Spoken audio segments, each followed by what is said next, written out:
Hey everybody, this is Silver Spook, and this is the Silver Spook video about the celebration of the Anti-Imperial success and also the Native Hawaiian success in the struggle against many things, but in this particular instance, Red Hill specifically. And so I thought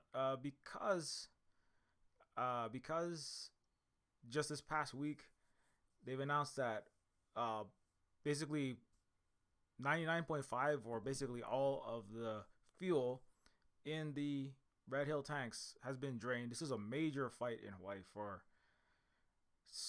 the entire history of the U.S. occupation in Hawaii, but certainly since the late 40s when the U.S. first installed this um, massive and very dangerous and very destructive underground fuel storage facility tank series of tanks. And this is a really this doesn't obviously this doesn't mean that the fight's over, but the fact that the fuel is out of the tanks is a major victory. And we need to take some time to celebrate that. Um, and also to I wanted to kind of go look back through what has happened over the last, what was it, over two. Well, for me, it's been about 2 years since I got more involved in it. But of course, the Red Hill struggle has been going on for many, many decades, right? Basically, since the installation of the tanks and the countless leaks that have happened. Um, and many, many people have been involved in this, not just myself, obviously. I mean, from this, obviously, there's in-person actions, there's online actions, there's uh, actions in courtrooms, and actions in the uh, physically blockading U.S. Indo-Pacific Command, among other things. And so yeah, so let's just let's look at some of the history that has led to this success. Maybe we'll start with for people who don't know, a little more background. Um, okay, so this is the post where I first got involved. At um, before this, there wasn't really many people talking about it. I feel like Sam Ikehara was one of the first people that I saw mentioning Red Hill at all. Um, online, and obviously I can't see everything that everybody says online, but this is the first thing that kind of like came across my my social media and my media consumption radar. And Sam Ikehara is at USC, uh, American Studies and Ethnicity, writing and researching empire, embodiment, environment in Asia and the Pacific Islands. Sam's also of Okinawan background as well, so, and there is a connection between the Okinawan and Native Hawaiian struggles against colonialism and imperialism. And so that's another. Just wanted to throw that in there. So Sam shared that. Actually, help me read this. If you live in the pink area here, as Sam does, you receive your water from the aquifer threatened by Red Hill fuel tanks. This is the same aquifer serving the military families, reporting health issues and that their water smells of gas. At U.S. Navy, are you going to finally do something? Because this, obviously, as I said, this is a struggle that's been going on for forever, basically, since they were built. Um, this is a map where you see the Red Hill fuel facility. Um, I know I'm jumping right into it.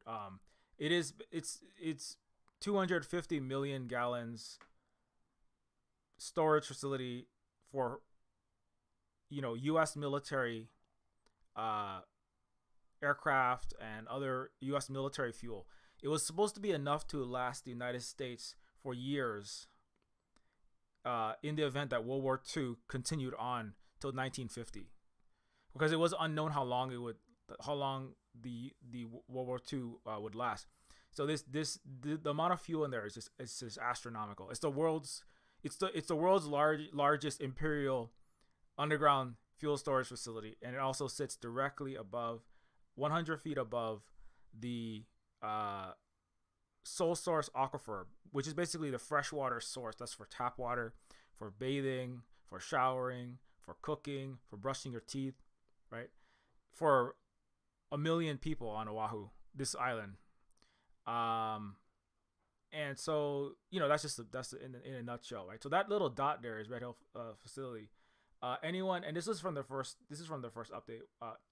The first one that came across my personal feed, as I said, in 2021 November. And so Red Hill tanks are from World War II, and this is from 2 years ago. Well, the tanks are from World War II, corroding more every day. The steel liners of the tanks are 0.25 inch thick. Today, their steel is 0.079 inch. So that means that they've lost, right, way more than half of their thickness in rust corrosion. The EPA and the DOH rejected the 2019 corrosion report as it had a 40% error rate, and leaks aren't even a question. It is not, and so this is where how badly the tanks are corroded. It's not a if but when. The only option is shutting down Red Hill. We need decisive action from, Ed Case, is a politician in Hawaii, Kakahele, Mazie Hirono, Brian Schatz. How many more leaks and reports of burning skin will it take before you hold the U.S. Navy accountable? Do people have to die before something is done? The reality is people have already died from this. It's unknown exactly how many. At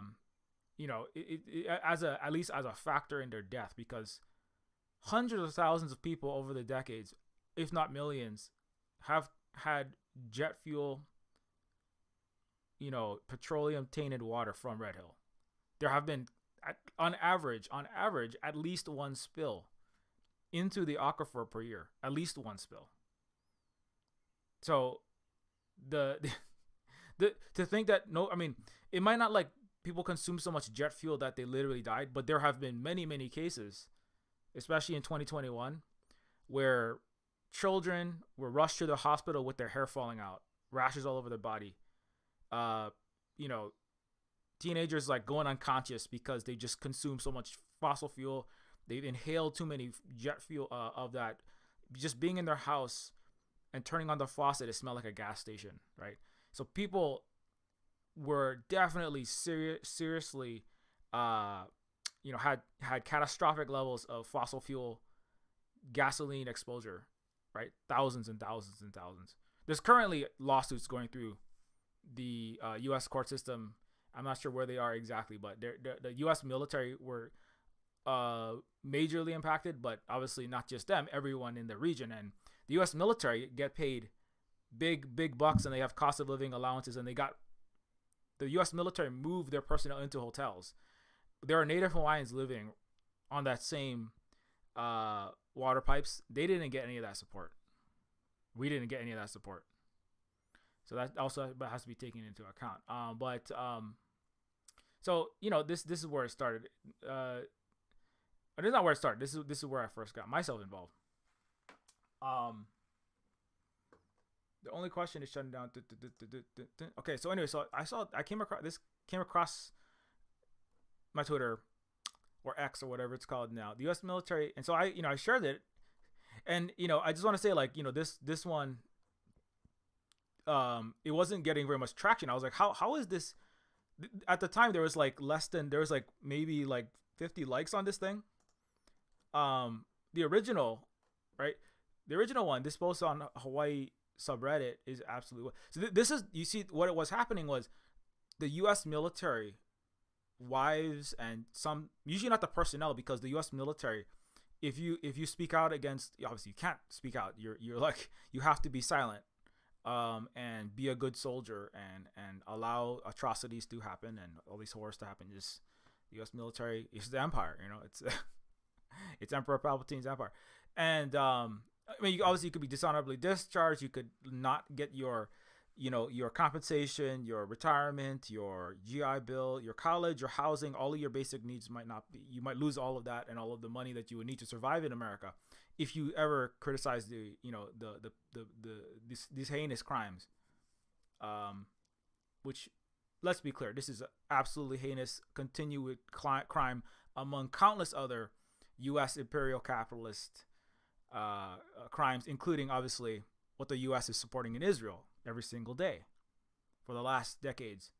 The U.S. anyway, the post in Hawaii subreddit was, wow, this is when the U.S. military were trying to keep it hush hush, right? So in their subreddits though, but this is the thing, the military personnel, probably not the person employer, but just people like kind of discussing amongst themselves, right, on Reddit or in their little chat rooms. Like, this is how a lot of the stuff leaks out of the empire, because they got young people that are like failed sons of empire. They can't keep their loose lips are sinking all their ships and their tanks, which is great because we don't need the U.S. empire destroying the world anymore. But in their subreddit, jet fuel faucet water, the drink of the future. This morning I woke up. I'm trying to read. I don't know what a U.S. military voice sounds like. The drink of the future. This morning I woke up to the worst smelling. Actually, let me read it in like a weeb voice. This morning I woke up to the worst smelling tap water. Smelled like I could get 14 miles per gallon. Called maintenance. Was told by a lovely gentleman that personally he wouldn't drink, bathe, wash, or use the water at all. And to call back in the morning for an update. Call back for an update. Of course, I jumped on social media. I can't keep doing that. Of course, I jumped on social media and found that the neighborhood was experiencing a similar smell-induced morning vibe, except some had already bathed their children. Bathed their children in gasoline water. Right? Just think about that. The U.S. military had their children. Not the U.S. military personnel. The children of Marines, Air Force, Army, Navy, the wives and the children, right?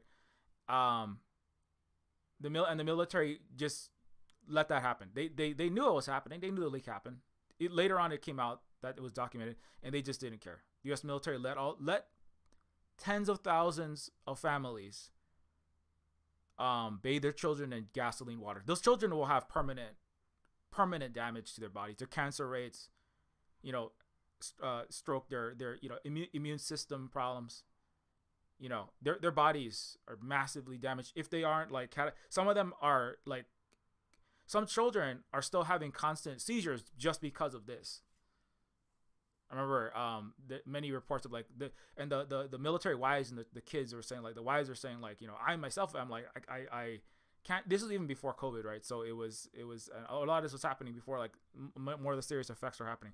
And then and so they're reporting like the brain fog, the dizziness, rashes everywhere, hair falling out, children just crying nonstop.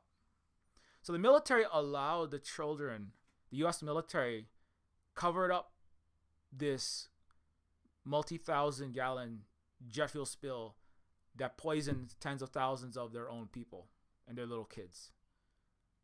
So that was the part that was really, wow.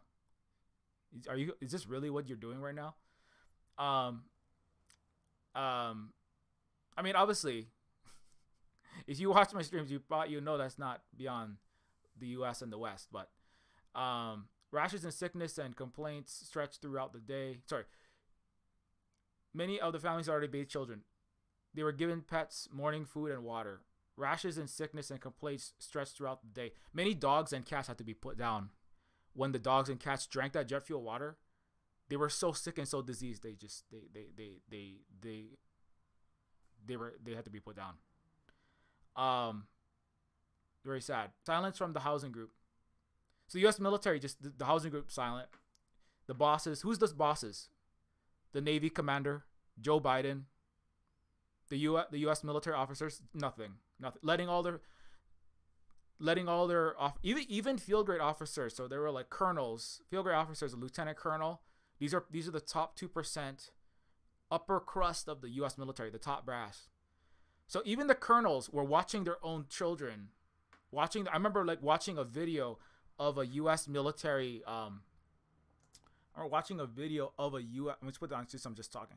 A U.S. military colonel's wife turning on her sink, right, pouring the water into a glass, and the top of it had this rainbow film on it, and you could see on her smartphone camera, you could see she was pouring the water, and she's like, you can see the gasoline all over the top, and then she dumped it out, poured another glass, put it in like a black frying pan, and she's like, I tried to cook with this, it's impossible, this smells like a gas station.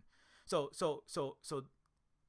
and no, the lieutenant colonels in the U.S. Navy, right? These people are making hundreds of thousands. These people are, not that anybody should be suffering this, but the point is that like even their U.S. military personnel who are ostensibly like doing the bidding, right, of the U.S. empire, or like, we said the U.S. rules-based Western liberal capitalist order, or whatever you want, defending the liberties and the lives and the Constitution of the United States citizens, whatever you think the U.S. military does. They were poisoning their own colonels' children. Never mind corporals, never mind sergeants, never mind privates. They were poisoning the people who go to the white glove, fancy dinner. So this is who the U.S. military is. Nothing, silence, no responsibility. The U.S. Secretary of Defense, the Democratic Party, who was in charge at the time, the Republican Party as well. There's only one party in the United States, the Empire Capitalist Party. No warning to officially stay away from water. No email, no phone calls, no paper notice on the door. Son and I ventured to the nearest grocery store and lucked into water. Why did this military wife, right, anonymous military wife, who's leaking the data because the U.S. military is too busy poisoning its own children, right? Right? She can't find water because there is no water left, because people are just figuring out as they're being poisoned by the U.S. military at Red Hill in around Pearl Harbor in Hawaii. Everyone on the bases are finding out, oh my God, this water is unusable, but it's too late for many of them. It's too late. They've already bathed like I said, they've already bathed their children. They've already fed their dog. Their children and their dogs are permanently damaged for life. And that's just that's day one. This has gone on for years. This has gone on. Red Hill was poisoning people for years. Then the military, Secretary Del Toro of the Navy, Joe Biden, Congress, the EPA, nonstop lying, covering it up. So nothing is happening. Literally gaslighting people, so yeah, nothing. No email, no phone call. Son and I ventured to the nearest grocery store, lucked into water because it was all sold out. Obviously, everybody else was trying to find some kind of potable, usable water to cook their morning ramen or wash dishes so that their kids aren't having, a noxious like jet engine. It's like jet fuel. You know what I'm saying? They don't want noxious jet fuel residue all over their dishes and plates that their little kids are going to be eating their Cheerios and drinking their orange juice in. It's a little scarce to the other nearby retailers. I hope that's not related to the recent leak at Red Hill, but I'm not stupid.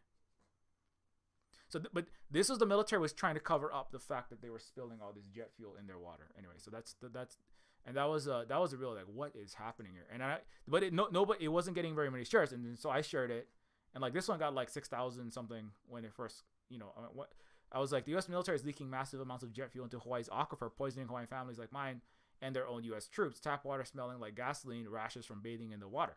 Now, like, and the thing is, like, this is the thing with social media, and this is the thing people are realizing with, with Israel and Palestine, which is obviously outdoing by a factor of 9 to 10. It's more people sharing and supporting now, especially on platforms like TikTok, but not just TikTok. The Palestinian rightful anti-colonial, anti-genocide struggle against the Israel U.S.-backed genocide. And so, it's so like I tried to like make it so like the key point you can get it in like 10 seconds, is, and it's also like, this is what the crux of it is. The U.S. is poisoning families, Native Hawaiian families, even their own military families, right? What's happening? People are being like, it's like the level of calm. I mean, I think like sometimes academia and the Western liberal, which is, the more virulent form of the Western imperial virus, I would argue, certainly the capitalist and imperialist virus, is that, it's so concerned with like getting every single detail correct, that it's too many details, too many of the details without the crux of the issue, and then you get lost in that. People get lost in that. That's by intention, right? It's a colonial genocidal barbarian tactic to obfuscate with vast endless streams of prose, so that people get tired, distracted, look away, right? And that's why, like, I think it's, and that, so for the actions of, like, for these actions, whether that's defueling Red Hill, whether that's stopping U.S. imperialism everywhere, and Western imperialism everywhere, and imperialism in general, and capitalism, racism, and colonialism in general, whether that's trying to stop the killing of little children in Palestine, right? It's like, you have to get straight to the point, and the people you can have other longer form, this is a retrospective, right? So, what I think people should learn from this is that you can have longer form articles, like, outside, but when it comes to, like, actually getting the mass, the mass movement activated, people moving, it has to be like, you have to really say, and you have to distill exactly what is the most important thing for people to know, and then expand out from there. Not, the long form blog posts, I'm sorry, and the even like books are important, because you need to have you want to have, like, catalogs of all of the receipts and the knowledge somewhere that you can, like, go back and refer through. And, like, we have that as well. Like, Holly is sharing links and has lots of other research you can do, but it has to branch out from and center around and kind of spiral around actual, real, present struggles, like, what is actually important in this moment, right? But I think that's actually why, this is a slight philosophical argument, but I say this about cyberpunk as well. Cyberpunk is not punk. If punk is about political action against oppression, it has to, that only happens in the time in which it is happening, right? So it's like, I criticize Cyberpunk 2077 because it's like 1980s politics. It's all very, very, very problematic and outdated and meaningless in a lot of ways. Not all of it, but much of it. And it's missing what's happening now. And a lot of times, like, the struggles, and this is advice for future. This is my personal experience, personal notes from the last 2 years for future struggles. And also for, people who are frustrated that 3 people are reading your book, playing your game, watching your movie, or looking at your TV series, picking up your tabletop RPG or whatever you're doing, right? The West has gotten very far along with, and a lot of the 40 to 80-year-old people who have lived in the West, in the certain United States, and have gainful employment, are used to having vast quantities of free time based upon the imperial plundering of the global South, to basically just get randomly enthused and get into some random, like, what did telephone booths look like in 1912 in London, England, or here's the kind of patterns on butterflies that live in Colombia or something, and here's my, and or I don't know, just some random topic. Well, not to say that there can't be random topics, but, like, number one, the luxury to get randomly enthused about things with the copious amounts of free time, free energy, not worrying about your car, your house, the survival of the entire species and all other species, right?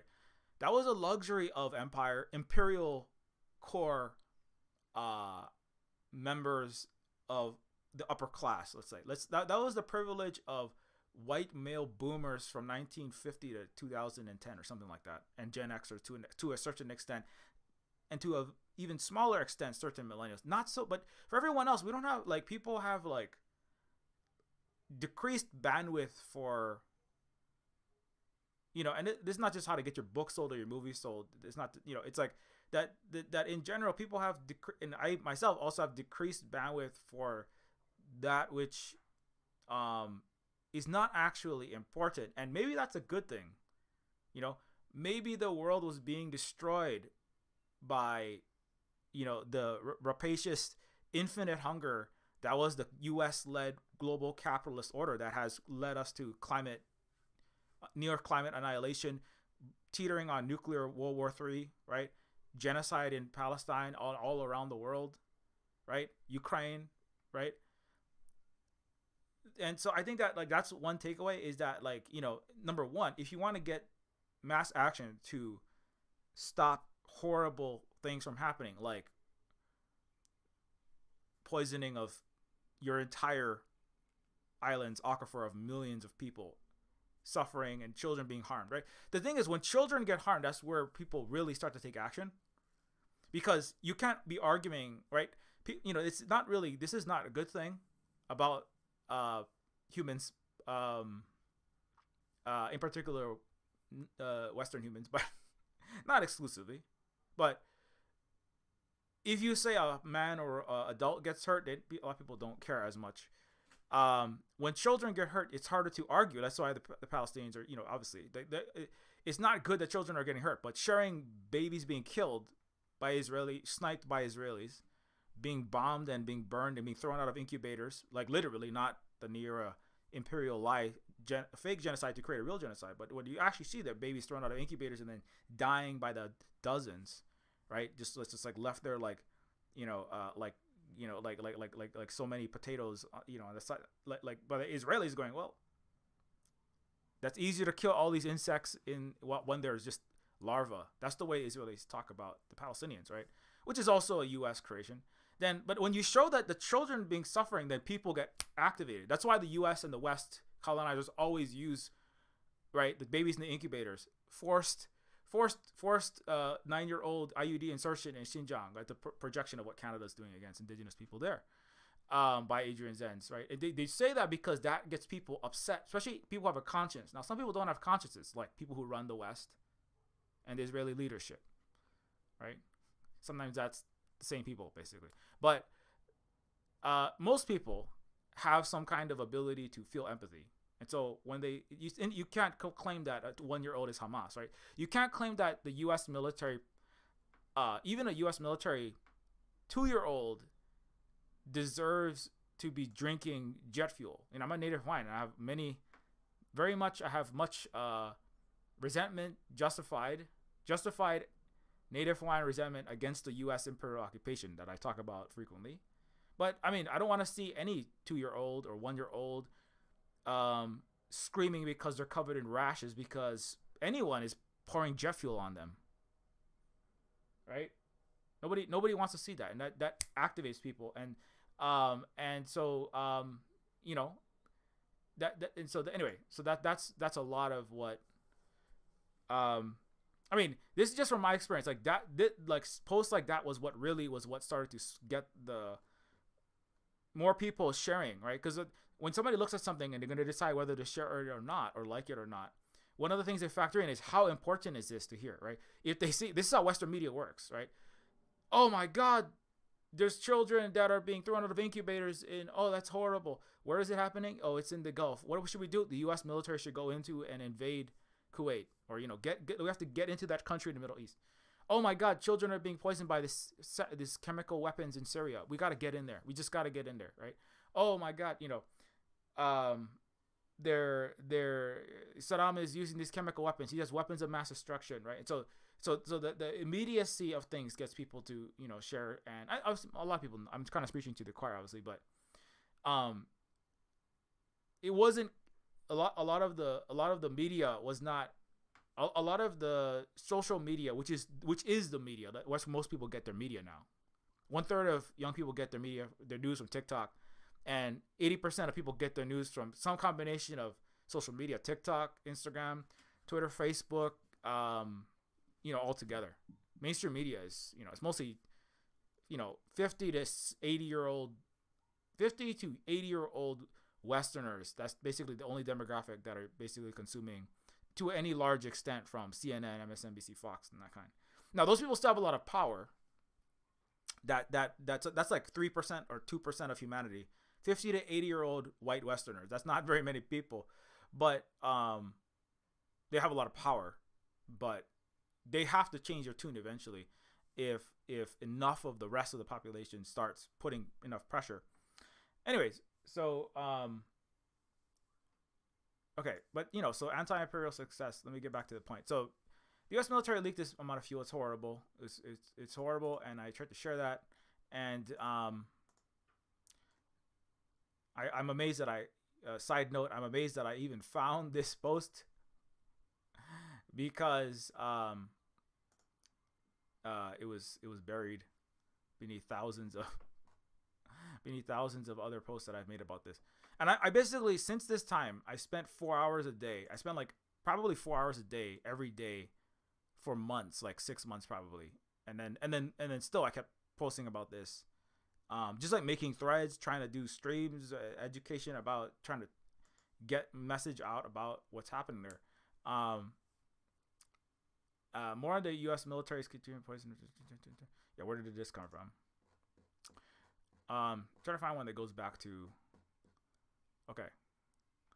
Yeah, and like every day I was posting like another one, like reminder: the U.S. military is poisoning our Hawaiian water supply, hasn't cleaned the jet fuel in our aquifer, shut down its tanks, which are continuously leaking. This was from Oahu Water Protectors, right? Which is Oahu Water Protectors showed up on, at least on Twitter, around. I think they started like sometime in December, the Twitter account anyway. They have left us to fend for themselves. They have said our water is safe and unaffected in the beginning. They told us our water was not on the Navy water lines. Many of us trusted that and continue to use the water. We continue to be poisoned. We continue to get sick. So this is a Hawaiian teenager, I believe, who was in the hospital. This is what happened, bathing in the U.S. military poisoned, jet fuel poisoned water, right, with the rash all over their body, unconscious. When you breathe a large quantity of gasoline fumes, that alone can potentially kill you. It usually will cause you to go unconscious and it cause severe long-term damage. But the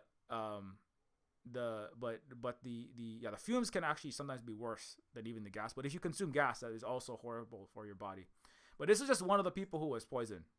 These are the children, right? These are the children. This I think these two are on the military base, if I'm not mistaken, who were just breaking out in rashes all over their body, being bathed in jet fuel. These kids will have permanent damage, obviously, right? So the U.S. and their soldiers there is a class action lawsuit ongoing. University of Hawaii did a study finding. Actually, let me see if I can find one from. I have a thread that goes more into this.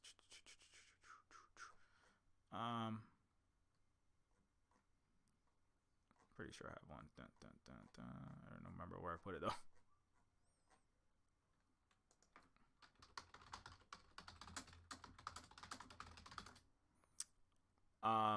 Oh, I spelled we wrong.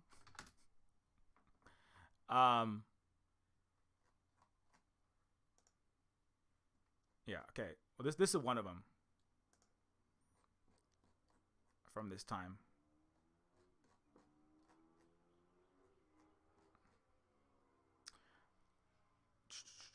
Yeah, that goes more into the this goes more into the background, so I'm not trying to find another one. The Empire Files. Oh yeah, one other thing I want to bring up is that so right in December, suddenly there was a big outburst of coverage of Red Hill. I talked to our friend Mexi, who is frequently at least members of the Mexi family are around, and then Mexi is also Mexi is a YouTuber that does a lot of sharing of important information.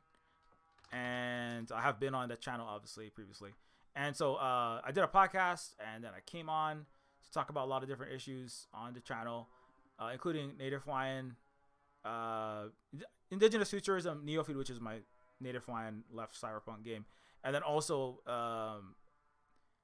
the struggle against U.S. empire and capitalism inside of Hawaii, and then there was Abby Marchand of the Empire Files and Mike Preisner came to Hawaii. They covered it. There was more coverage, mostly in a lot of the left anti-imperial media, like there was a letter signed by like Vijay Prashad, the Tricontinental, lots of like international left-leaning and progressive organizations. And then way later came mainstream media had to be forced into talking about it as the coverage increasingly expanded. Actually, let me just play this right here from this was Vicky Holt Takamine talking to Empire Files in 2021. Live in this I have been on this because I live in this Ahupua'a. I live in Aiea.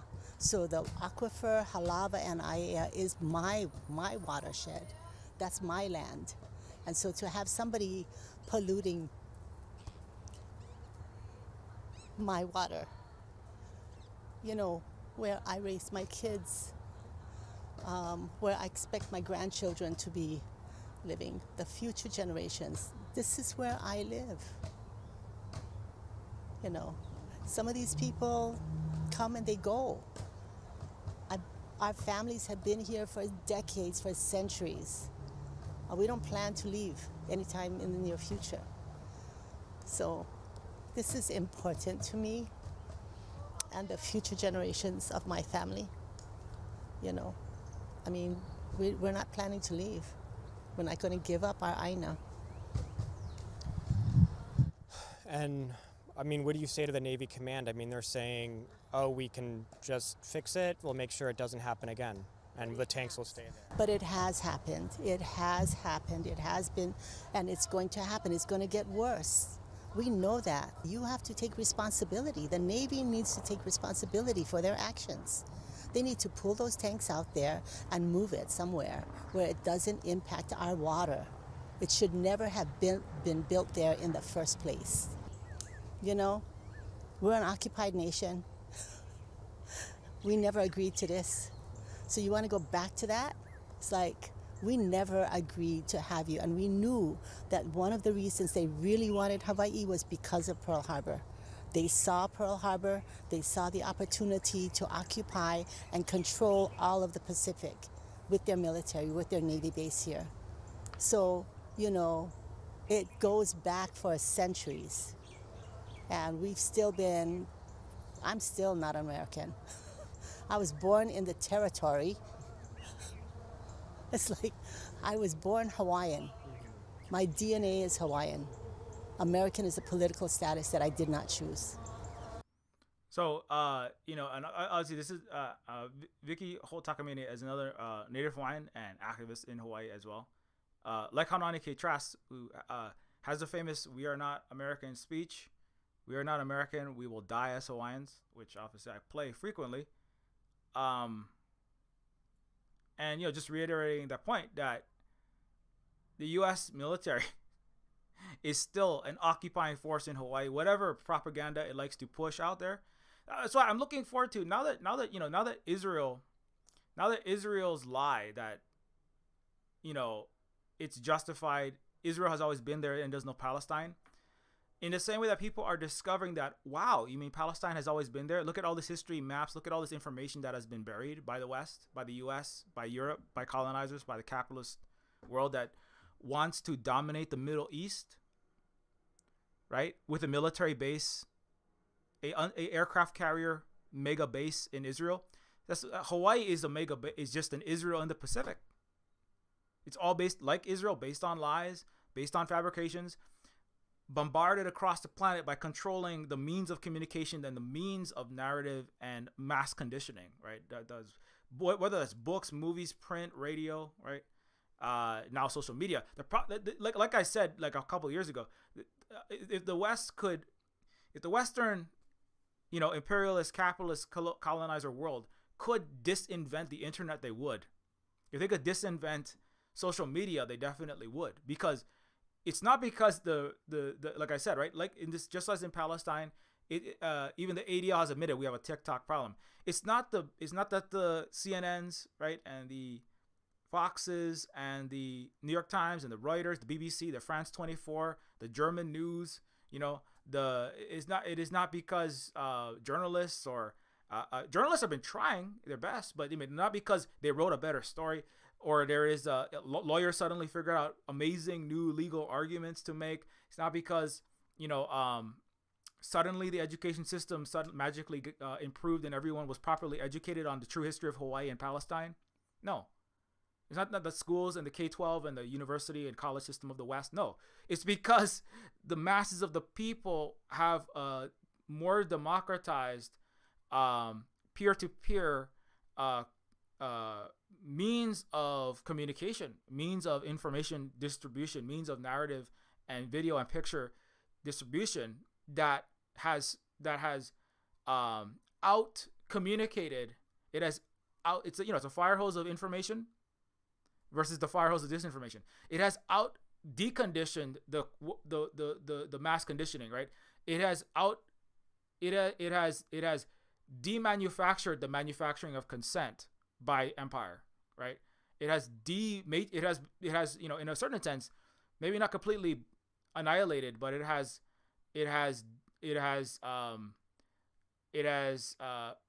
torn away the threads of the matrix, right? If you think of the matrix as all those streaming lines of code, that's like all of the Western media updates and basically anything put out by the Western powers, corporate in all forms, picture, news, media, schools, museums, everything, games, movies, right? That has been stripped, then that's the people very upset is because people don't like being lied to, and the level to which people are having the lies revealed to them is so incredibly fast and so high that's a big reason why we're suddenly seeing all of the West is scrambling, and even the U.S. CNN and BBC have turned on Israel even this past week. CNN is the major mouthpiece of empire, global hegemon, and they've said that they've turned on their story that Israel, that they've been constantly supporting Israel in saying yes, Israel is targeting horrible Hamas terrorists in the hospital. Now they're saying there's no evidence. That's because the narrative, like the narrative that nothing bad is happening in Hawaii. Red Hill is fine, right?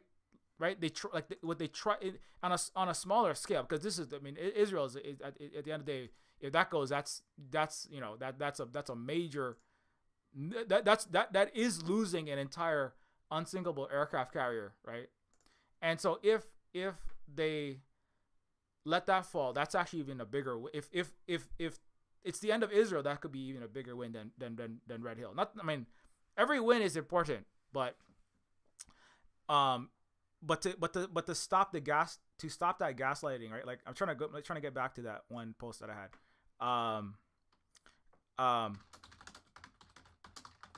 I know that's one of the phrases in it.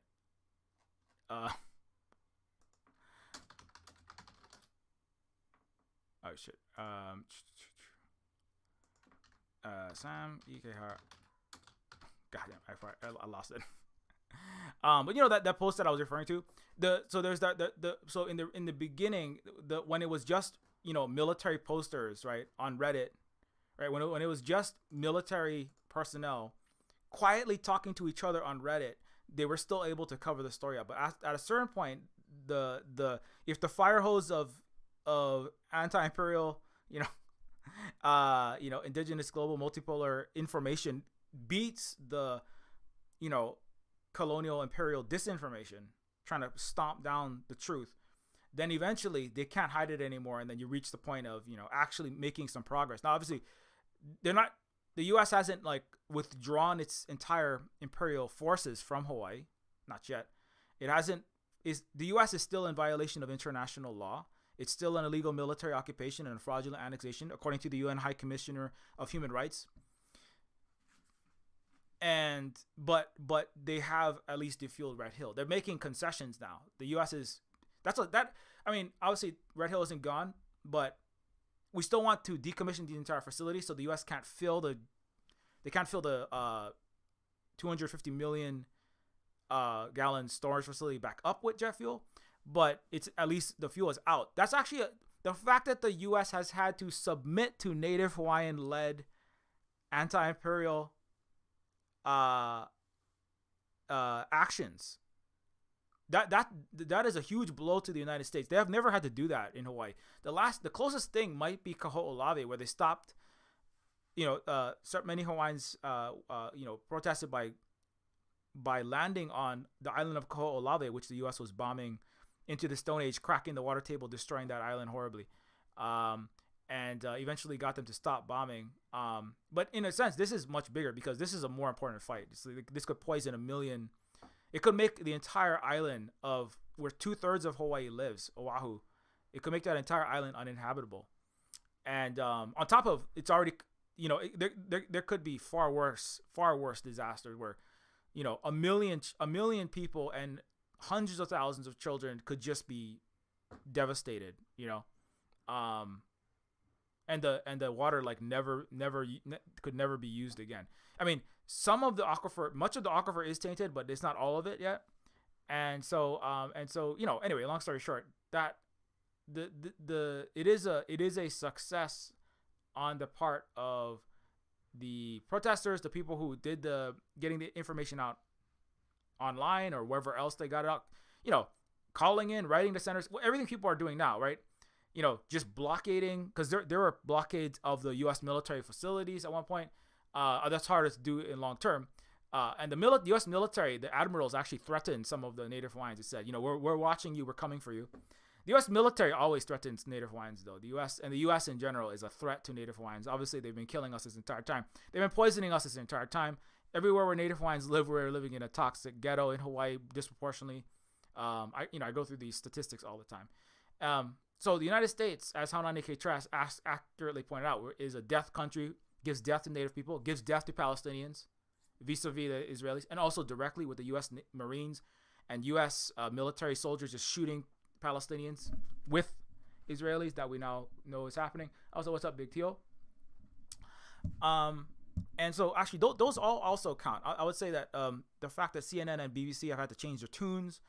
I believe a Spanish leader is now calling to recognize the state of Palestine. Those are also anti-imperial victories. Those are global victories against racism, colonialism, white supremacy, and against genocide. And so we should also celebrate those as well. But anyways, okay, let me come back to Hawaii. Since we did that, let's just we'll play Haunani K. Trask one more time, because this is if you don't know anything about Hawaii, here's another quick crash course for you. We are not American.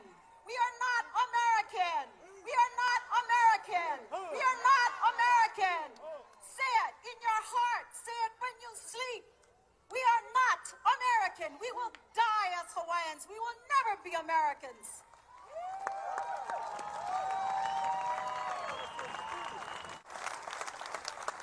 The Americans, my people, are our enemies, and you must understand that. They are our enemies. They took our land. They imprisoned our queen. They banned our language. They forcibly made us a colony of the United States. America always says they are democratic. Lies! That is a lie! They have never been democratic with Native people. They have never been democratic with Indians. They have never been democratic with Hawaiians.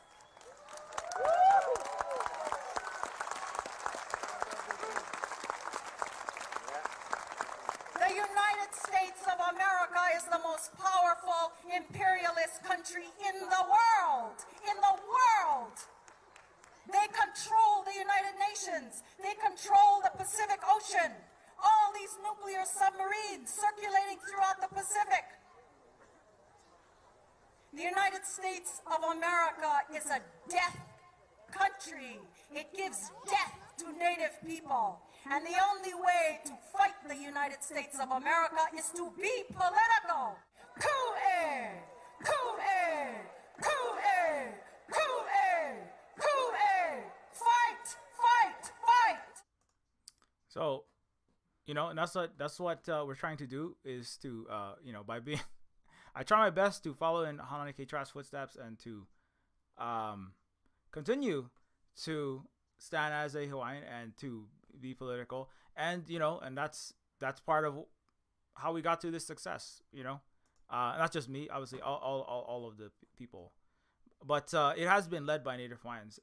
This struggle, as it virtually always is. As the rightful people of the land, as the indigenous people of the land, as the people that are the most threatened by the U.S.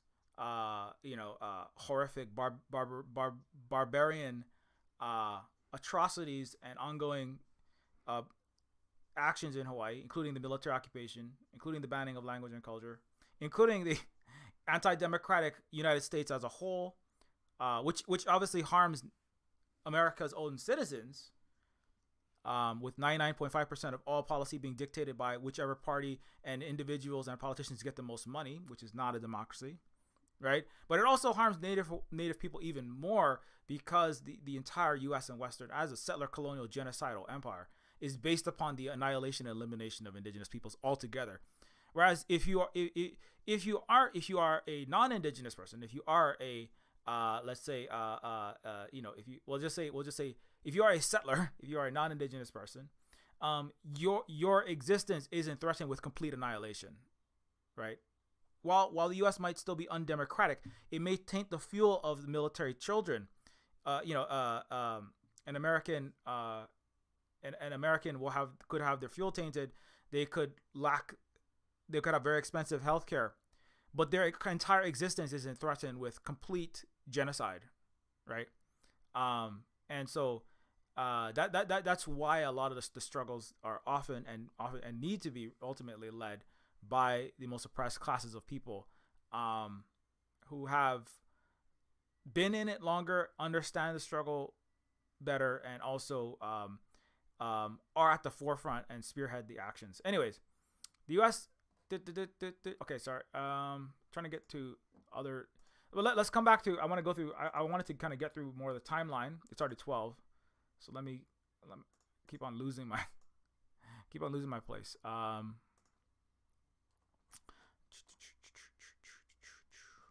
Okay, in this one, I think I have a good update on Red Hill. Yeah, here we go. So,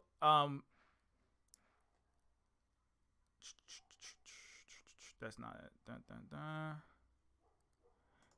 Another important connection is that Okinawa, Guam, and many others also suffer unwanted U.S. military occupation. So in Guam is an American colony in the Pacific Ocean. The U.S. military is building a massive firing range. They've already completed this firing range over the northern Guam Lens Aquifer, a critical resource that provides 85% of drinking water. Up to 6.7 million lead bullets will be fired over the aquifer each year, threatening the community's primary source as well as the surrounding areas.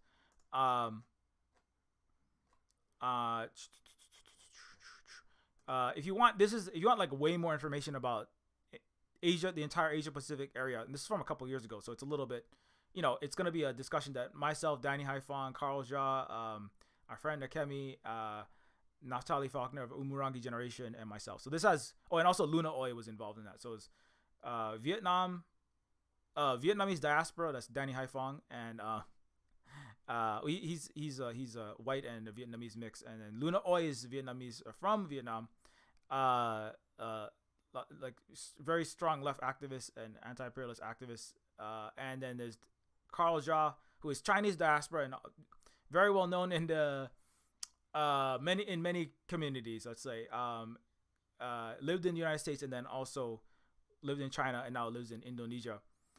And Akemi is of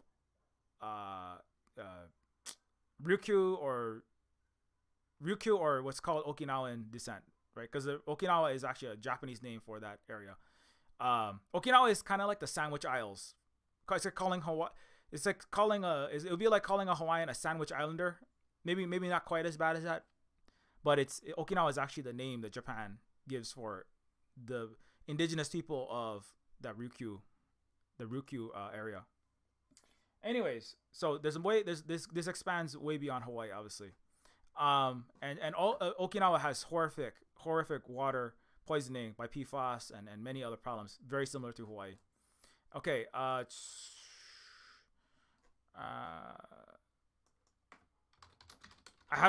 made so many posts about it. I can't even find the ones I want. That's the problem. That's the problem when you are so active on Twitter and you're trying to share so much information that you can't even find. And Holly can probably find them, but I was just trying to find one about specifically Red Hill. This one was a Chinese spy balloon.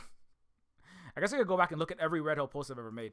The U.S. military spilled more dirty fuel at an Air Force. So outside of Red Hill, the U.S. military also spilled more dirty air fuel at an Air Force base in Maui after endless Red Hill petrol poisoning, and ultra carcinogenic PFAS forever chemicals. Oh, that's right. And then, so in 2022, the U.S. military spilled 1,000 gallons of PFAS, which is 1,000 times more toxic than jet fuel per ounce.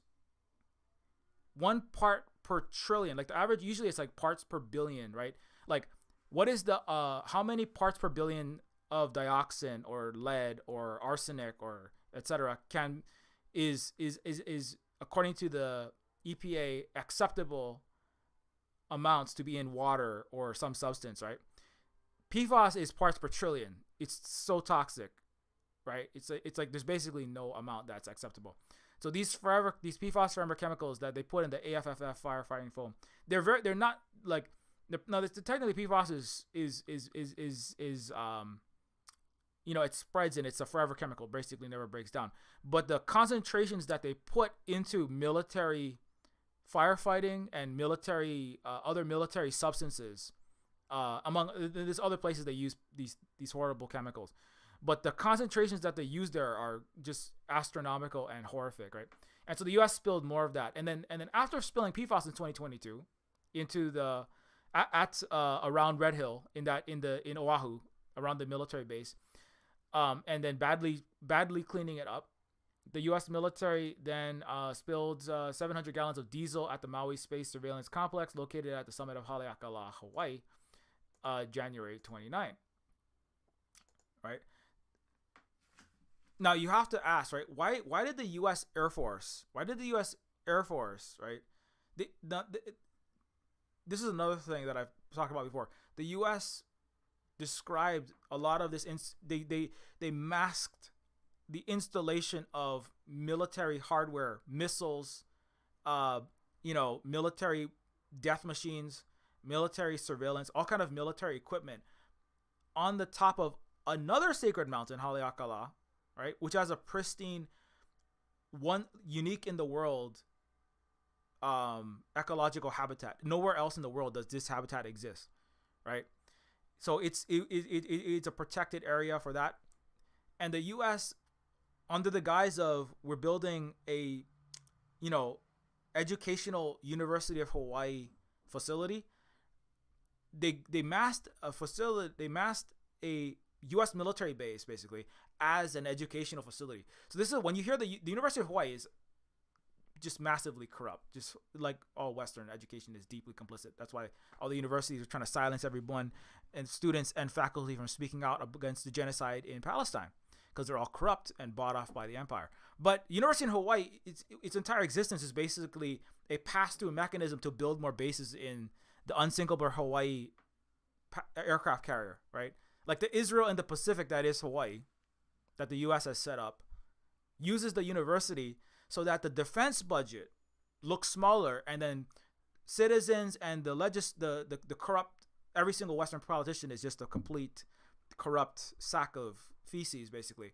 Everybody kind of knows that, but not the whole world has that. Like Xi Jinping actually does what the country's people need, and they have a functioning democratic structure there that actually carries out the people's needs by the numbers and the poverty alleviation. But in the West, in the United States, every politician has to tell their citizens. Actually, there was a study by John Mearsheimer. He's a political geopolitics expert, and they did an actual study that found that Western democracies, right, unlike the authoritarian, whatever you think about Russia, Iran, China, Western democracies like the U.S., European countries, Japan, they actually have a higher rate. They have a higher rate of lying by the politicians to their own citizens, right? So actually, Western democracies are, and they say like there is some like in Russia and China there is no cover-ups or misinformation or withholding, but it's actually far greater, right? And they don't really have to do that because they're not like pretending like they don't have to. Well, number one, they have different structures for deciding who is going to be making decisions, right? They have actually in China certainly has much better structures for that. Number two, like, you know, certainly places like China, Cuba, they don't have a system whereby money equates to power in the society. It's not a capitalist society. That's by definition, right? And also the money equates to power in the political structures, where that's why 99.5%, according to a Princeton study, of all U.S. policy, all government policy, is determined by whichever gets the most money. If you had a functioning democracy, there would be zero or near zero, like maybe 1% of policy should be impacted by money, whoever, right? But that's not the case. And the U.S. dictates all Western governments are basically dictated by the United States. That's why it doesn't really matter how democratic even Canada, even if Europe had a democracy, even if Germany and Sweden, Britain and France had democracies, doesn't matter because the U.S. runs all of them. So the U.S. democracy if you rig U.S. democracy, you rig Japan, British, French, and Swedish democracy, all in quotes, right? And so actually, even Western studies prove that the Western so-called representative democracy is completely fraudulent, fallible, and that's part of why the university, right? So the university has to be used. The University of Hawaii is used for $10 million educational congressional allotments get turned into military because the population needs to be lied to in order to convince the population that the government is actually doing what's in their interest, which it never is. Every Western capitalist country is a non-democracy. It's a pretend democracy that's actually a plutocracy. It's actually an autocracy of oligarchic moneyed interests that have no values except power and selfishness and greed that destroys the world. And that's why that's what the U.S. military exists to promote, is global capitalism, which is global barbarism. So Maui Space Surveillance Complex, diesel fuel spill, Joint Base Pearl Harbor, Hickam, 700. This is the actual notification of what they did. Due to a mechanical diesel fuel pump for an on-site backup generator failed to shut off during the night of January 29th, on January 30th, site maintenance personnel identified the pump failed to shut off and immediately deactivated the transfer pump. 700 gallons of diesel was spilled into this pristine Hawaiian mountain system. And yeah, so anyway, the U.S. is constantly doing things like this. The U.S. military is constantly doing things like this. Trying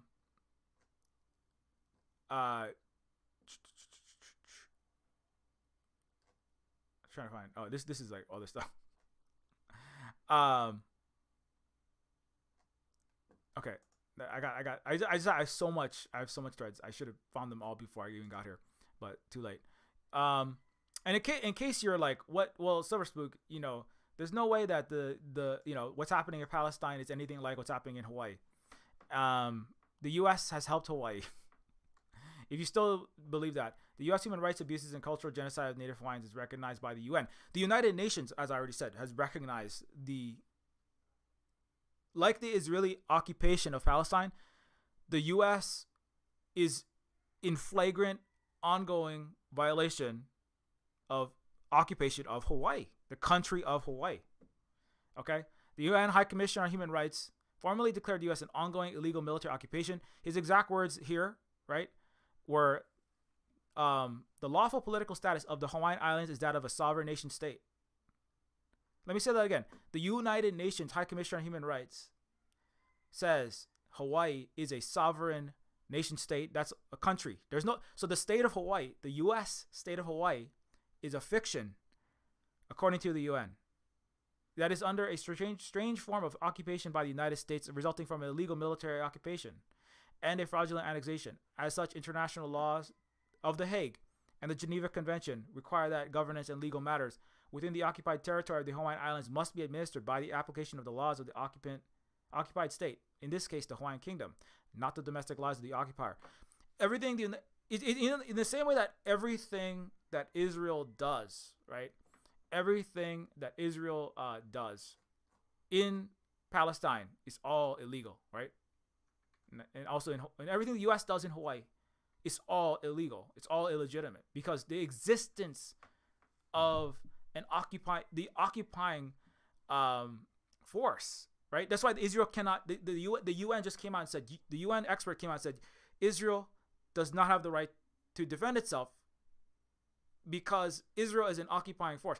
Israel cannot justify its violence against Palestinians with we have a right to defend ourselves. The Israel Defense Force itself is a misnomer. It is an absurdity, because under international law, like Hawaii, like the U.S. in Hawaii, Israel and Palestine is an occupying force. Everything the West does and stands for centuries, and ultimately, I would argue millennia, but definitely for the last 500 years, is all based upon infinite mountains of lies, piled upon lies upon lies upon lies. Until when you have 2 centuries of lies, people might begin to believe it's truth, right? They accept it as like as normal as gravity, or as immutable as, thermodynamics. It's like breathing air, right? Hawaii is a state. That's like water is wet. It's mountains upon mountains of lies that they're very deep lies. Most Westerners believe the lies. Even a lot of non-Western occupied peoples like Hawaiians are brainwashed to believe the lies, right? But that doesn't make them truth. That just makes them old. That's like saying like, well, because 2 years have passed since I murdered your wife or your husband, now it's over, and now I'm not a murderer. No, you're still a murderer. You're still a murderer. It's just that now time has passed, and not only are you still a murderer, now the U.S. and the West, it's not just like, oh, the U.S. long time ago somebody colonized Hawaii and Native Americans, and that's sad and that's over now. Not only is the U.S. did a murder, Europe did billions of people suffering and murder under the colonial period, they continue to be murderers. That's what they're doing in Palestine, right? What the U.S. is doing in Hawaii, all these war crimes that are caught on camera, all the bombing of children in the hospitals, right? All of this is all ongoing, and this is all illegal. And even before the U.S. is so massively caught with Israel shooting innocent people coming out of hospitals, right? Coming out of children's hospitals with white flags and shooting them. Everything that Israel has been doing in Palestine is all illegitimate, just like everything the U.S. has been doing in Hawaii. All the vacation hotels, all the U.S.-owned giant mega resorts on our stolen land, all that's illegitimate. All of the U.S. military, every base, Pearl Harbor, Hickam, Wheeler, the massive Kaneohe Marine Corps base, this giant spill, right? That giant spill on top of the mountain, right? That on Haleakala, all of that. And even before that, everything, all 100 years. The building of Red Hill was a violation of international law. The dredging of Waikiki to make a tacky fake plastic hula, grass skirt bastardizations of Native Hawaiian resorts where we're working for peanuts, making fun of our own culture for rich tourists in Waikiki. Waikiki is an illegal operation. Just period. That whole thing.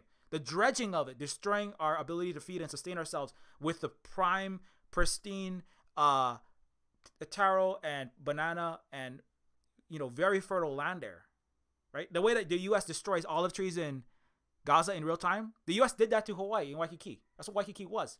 That's what Pearl Harbor was. It was the most productive lands of Oahu. All of that. That's all crimes. International war crimes. And that's why the U.S. doesn't ever want to give any, right? The only thing the West can do is double, triple, quadruple, quintuple, sextuple down for centuries on the crimes. Because if they ever, that's why they're terrified of land back. And that's why they have to say, Elon has to come out and say land back and decolonization and from the river to the sea is all genocide. That's all genocide because Elon is a genocide beneficiary as an apartheid South African shooting black people into slave mines to make his diamonds and his emeralds for his daddy's wealth. And he's also a U.S. imperial genocider. He loves doing genocide in Bolivia, where he backed the Áñez administration that massacred dozens upon dozens of native socialist protesters against the U.S.-backed coup for Elon stolen lithium, right?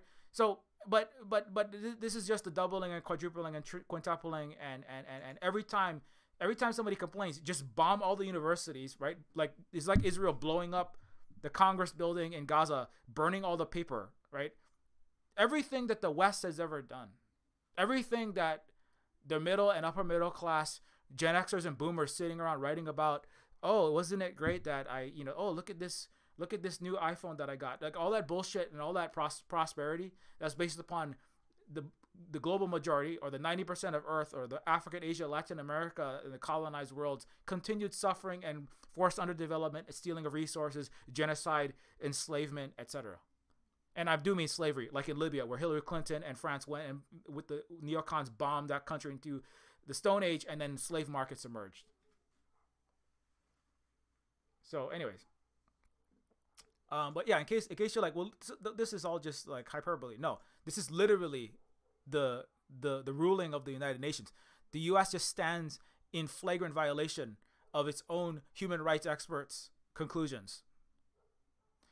As Scott Ritter said, who is a white American military ex-Marine intelligence investigator for the who was tasked with investigating for weapons of mass destruction in places like Iraq, as he correctly pointed out, the United States he said, we are the criminals, meaning the United States and the West, in Israel, also in Ukraine and around the world. If there was a body that was capable of holding the United States accountable for its crimes against humanity, the greatest crimes against humanity, the greatest war crimes, right, it would be guilty. But there is no body at present capable of holding the United States and the West and all of the U.S. collaborators. That's even Japan, that's Europe, that's all of them, Australia, India, where it collaborates, Israel, obviously. There is no body yet capable of holding United States accountable for its crimes, for its imperial crimes, its genocides. But that time is coming. There is a high probability that there will soon be a body that will hold the United States.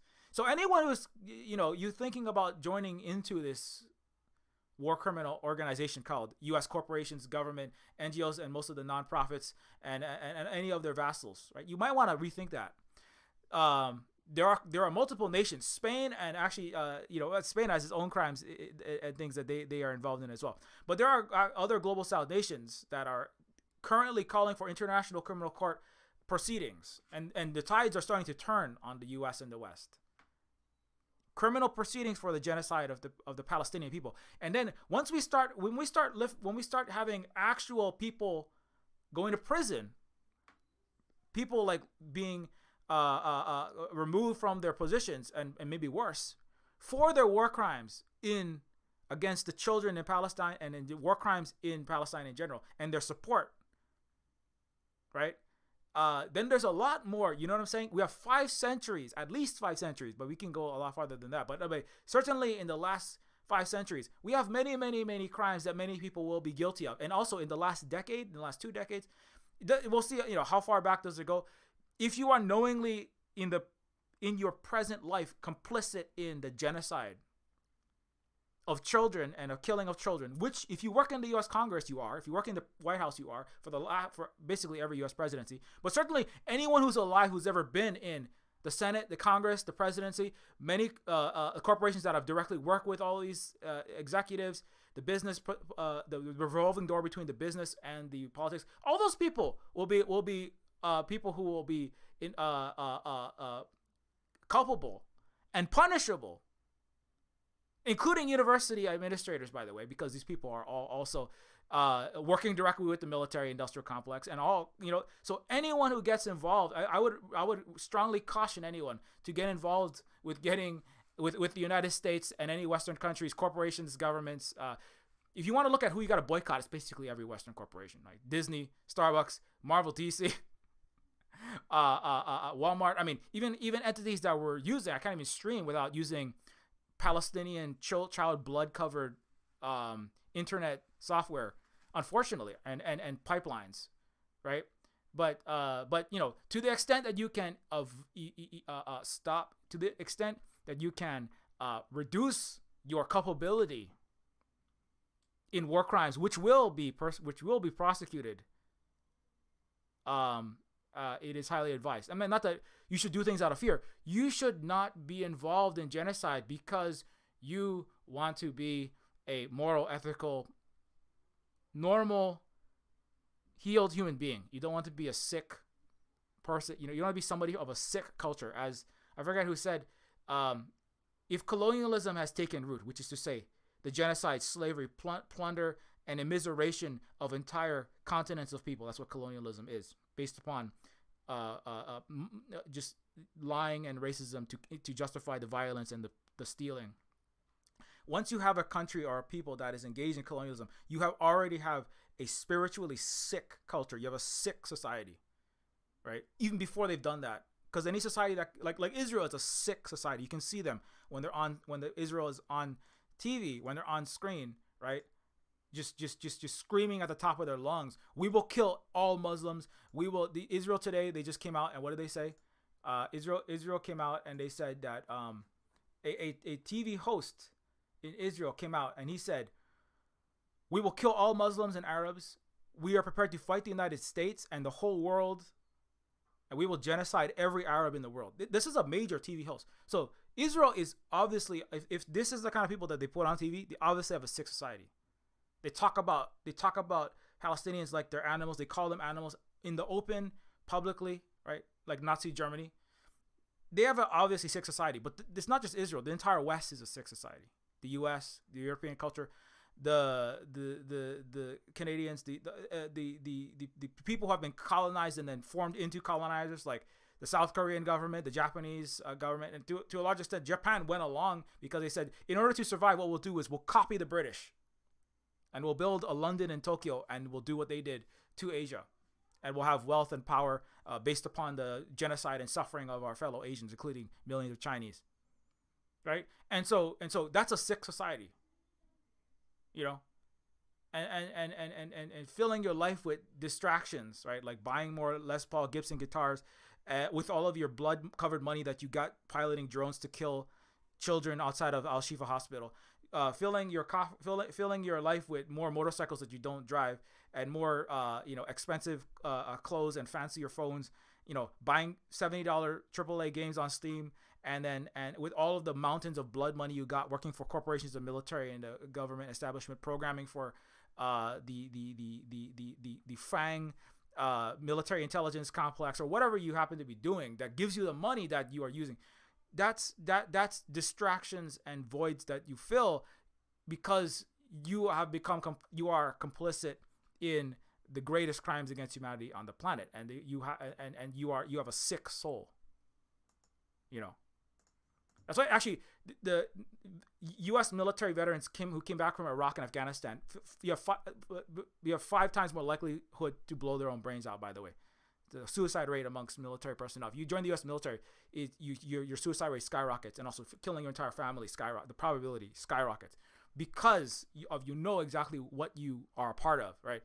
And that actually they said when they went to support indigenous people at the Dakota Access Pipeline, when they went to support indigenous people in water protectors standing on the line, themselves facing off hordes of militarized police. Many of the police were ex-military. Now who brutalized people in Iraq, coming back to brutalize native Dakota indigenous people, protecting their water. Like in Hawaii, we protect our water. And so they said actually, like, many of the military personnel said they felt better than any therapy, better than any pill they could take. What made them actually begin to slightly heal from what they had done to the Iraqis, killing 16-year-olds in Fallujah for the U.S. empire, slaughtering villages in Afghanistan, right? The war crimes that they'd done, which, but let's be clear, that's what the U.S. does. If you join the U.S. military, you've sold your soul. You don't know it yet, but you will. And they said the only thing that gave them it has redeemed even a slight amount of their soul, was to be beaten by the U.S. military and / U.S. police, which is the same thing, at the Dakota Access Pipeline. That didn't fix. Killing children in Iraq is not repaired by being beaten by ex-military police at a water protector action, standing shoulder to shoulder with native people. But that's better than filling your life with tchotchkes. anyways, the U.S.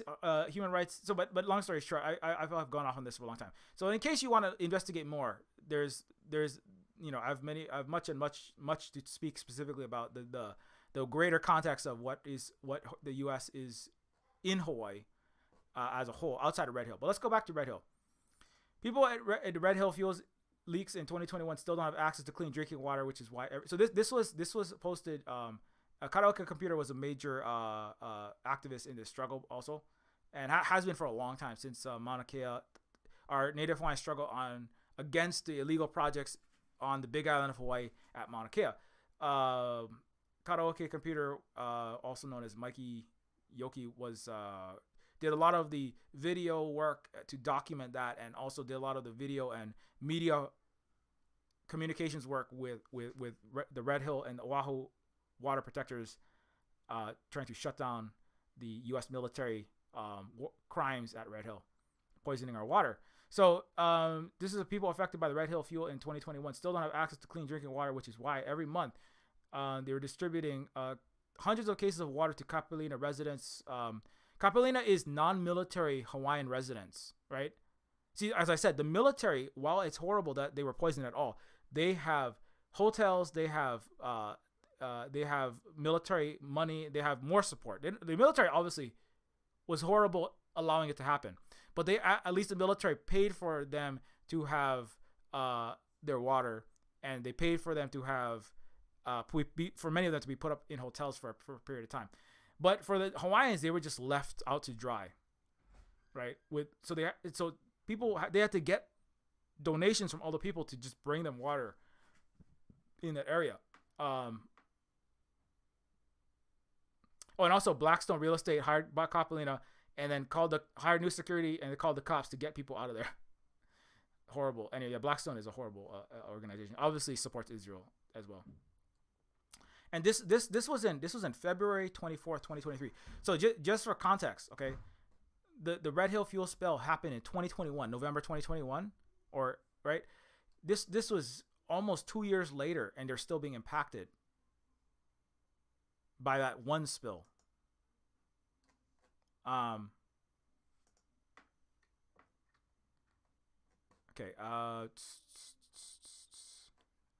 Time's now 12:30. Okay, we gotta go soon. I wish I had I don't have my entire thread. Okay, yeah. Here's something else though. In this past, the U.S. military spilled 1,000 plus gallons of PFAS. Okay, I already said that one. This is the article on the PFAS spill, right? A single gallon of AFFF gets into the aquifer. Our water could be undrinkable for centuries. So just one of these 1,000 gallons, if that got into the Red Hill, if that got into the water in Oahu, that's how toxic this stuff is. You might not be able to drink it for centuries.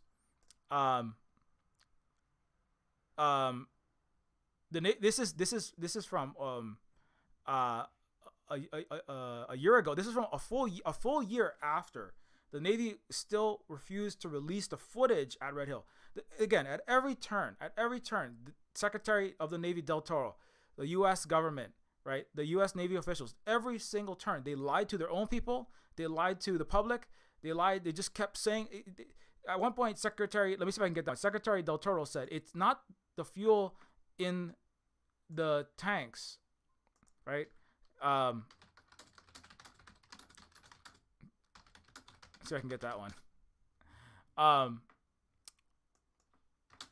He said it was not the fuel in your tanks. It's not the fuel in our tanks. It's the fuel in your water, right?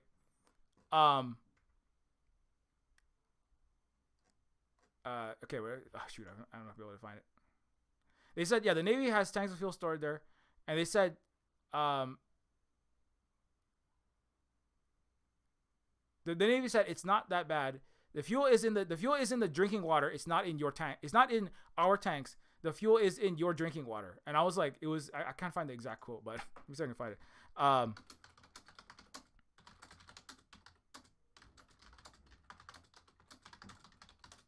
I wish I'd gotten all my things, I got all my stuff together, but this is from 2 years ago.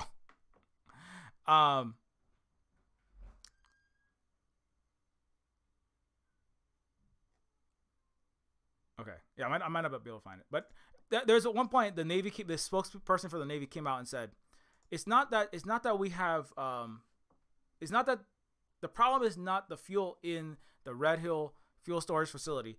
The problem is there's fuel in your water, right?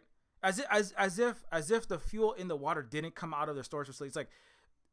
It's almost like the Navy was implying that Hawaiians went to like the Texaco gas station, right? Paid for 10,000 gallons of unleaded fuel. Instead of putting the gas pump into their car, they stuck the gas pump into the aquifer and started pumping it into the ground. You know what I'm saying? The Navy was basically gaslighting, saying that, no, they've just been gaslighting. They're saying there's no problem here. There's nothing to see here. They just covered up, lied. And then they even said, Hawaiians, you put your own, it's your gas that you put in the ground. The Navy didn't put anything anywhere. It's been, the gas in the Navy's Red Hill gas has been in that tank the whole time. You put your own gas in that water. It's just amazing what they said. And then when we asked, like, can we see the footage? They covered it up. They refused to show it. It's just like what Israel does, right? Like the U.S. Navy, the U.S. is just like Israel, right? Baking up a fake story, right? Just lying about like the U.S. police lying about what actually happened, right? Saying that there was terrorists inside of Hamas. Then they said there's tunnels and there's an entire network of subterranean terrorist caves, none to be found, right? Oh, those children, there's 40 beheaded babies by Hamas. It turns out Israel was shooting their own people. This is just like the U.S. Navy in Hawaii. Oh, you poison yourself. There's no gas. You're imagining things, right? Telling their own troops, oh, we never heard of any spill. You should get your olfactory senses checked. You should get your nose checked. You're smelling gas in your house. You should go to the doctor. I think you have something wrong with you. This is also what they tell Hawaiians. Like my brother and I've had family members that they've had reactions to the gasoline in the water. They actually went to the doctor, found out they're not allergic to anything except for petroleum. And my brother had like rashes all over his body. And the doctor said, oh, well, it's probably just, maybe you got random weird, like strangely Holstein patterned chicken pox. And the doctor didn't exactly say that, but basically even the medical system in the United States obviously is corrupt, massively corrupt. The American Medical Association supports Israel. Whole thing is fucking corrupt as hell, right? Responsible for dumping all the fentanyl and OxyContin that everyone has gotten addicted of dying of opioids. It's been pumped into bodies by the American Medical Association, aided and abetted by the hospitals, the doctors, etc. They're all criminal. And the medical system of the United States, the criminal private capitalist death care system of the United States, also gaslights Hawaiians, saying, "Yo, no, it's not the jet fuel coming out of your pipes. It's not the lead in your pipes. It's not the chromium-6 in your pipes. No, it's just that you just have to get." You're too fat. You got to eat healthier. You got to exercise more. Eat healthier and exercise more. Maybe your children will stop being poisoned by jet fuel. That's what the doctors in Hawaii at Kaiser Permanente, the highest paid CEO in Hawaii, the highest paid person in Hawaii is the CEO of Kaiser, $50 million a year, right? And he gets paid that money to hush hush when the U.S. military dumps PFAS and jet fuel in your water to make sure nobody talks. Right? Right, Kaiser? After Red Hill, the U.S. military is still pouring jet fuel into all of Hawaii's water supply, sickening the troops and killing the children. Okay, I already showed. Yes, this is from Civil Beat photos and November fuel leak at a Red Hill that contaminated the drinking water of military families, sickening hundreds. Watching the fuel flood a tunnel that is 380 feet above from the drinking water. There's footage now of where that happened. We still have that video.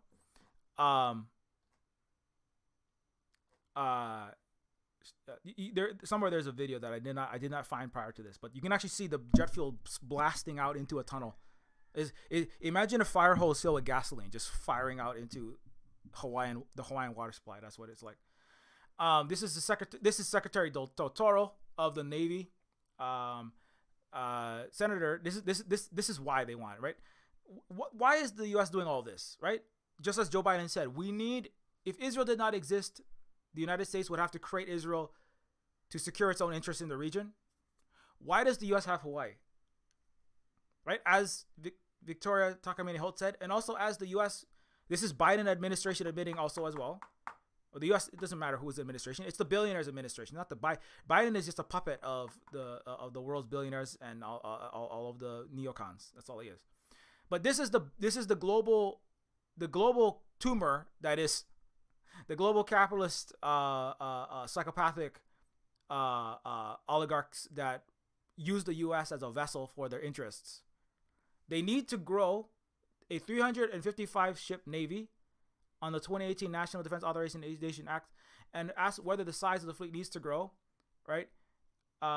He says, I believe, this is the Secretary of the Navy. I believe as our nation shifts from a land-based strategy over the past 20 years fighting wars in the Middle East to a more dominant maritime strategy in the Pacific, particularly in our efforts to deter China, I do believe that our Navy Marine Corps will need additional resources to be able to fully field the combat effectiveness that we need as a nation to do. So I'm committed to make that blah, blah, blah, blah, blah, blah, blah, blah. The important takeaway is the U.S. still is trying to double. They're trying to double their Navy.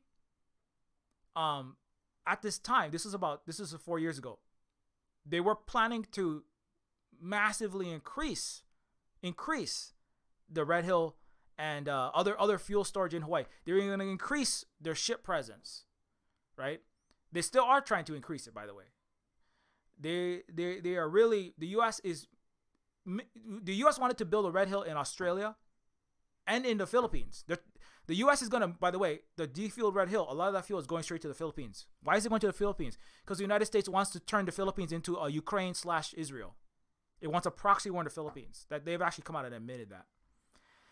And Hawaii is just the command center from which to launch all these horrific genocidal wars in order to disrupt a multipolar, win-win cooperative, anti-imperialist world where everyone prospers collectively. Nobody is plundered like the West has been doing for centuries.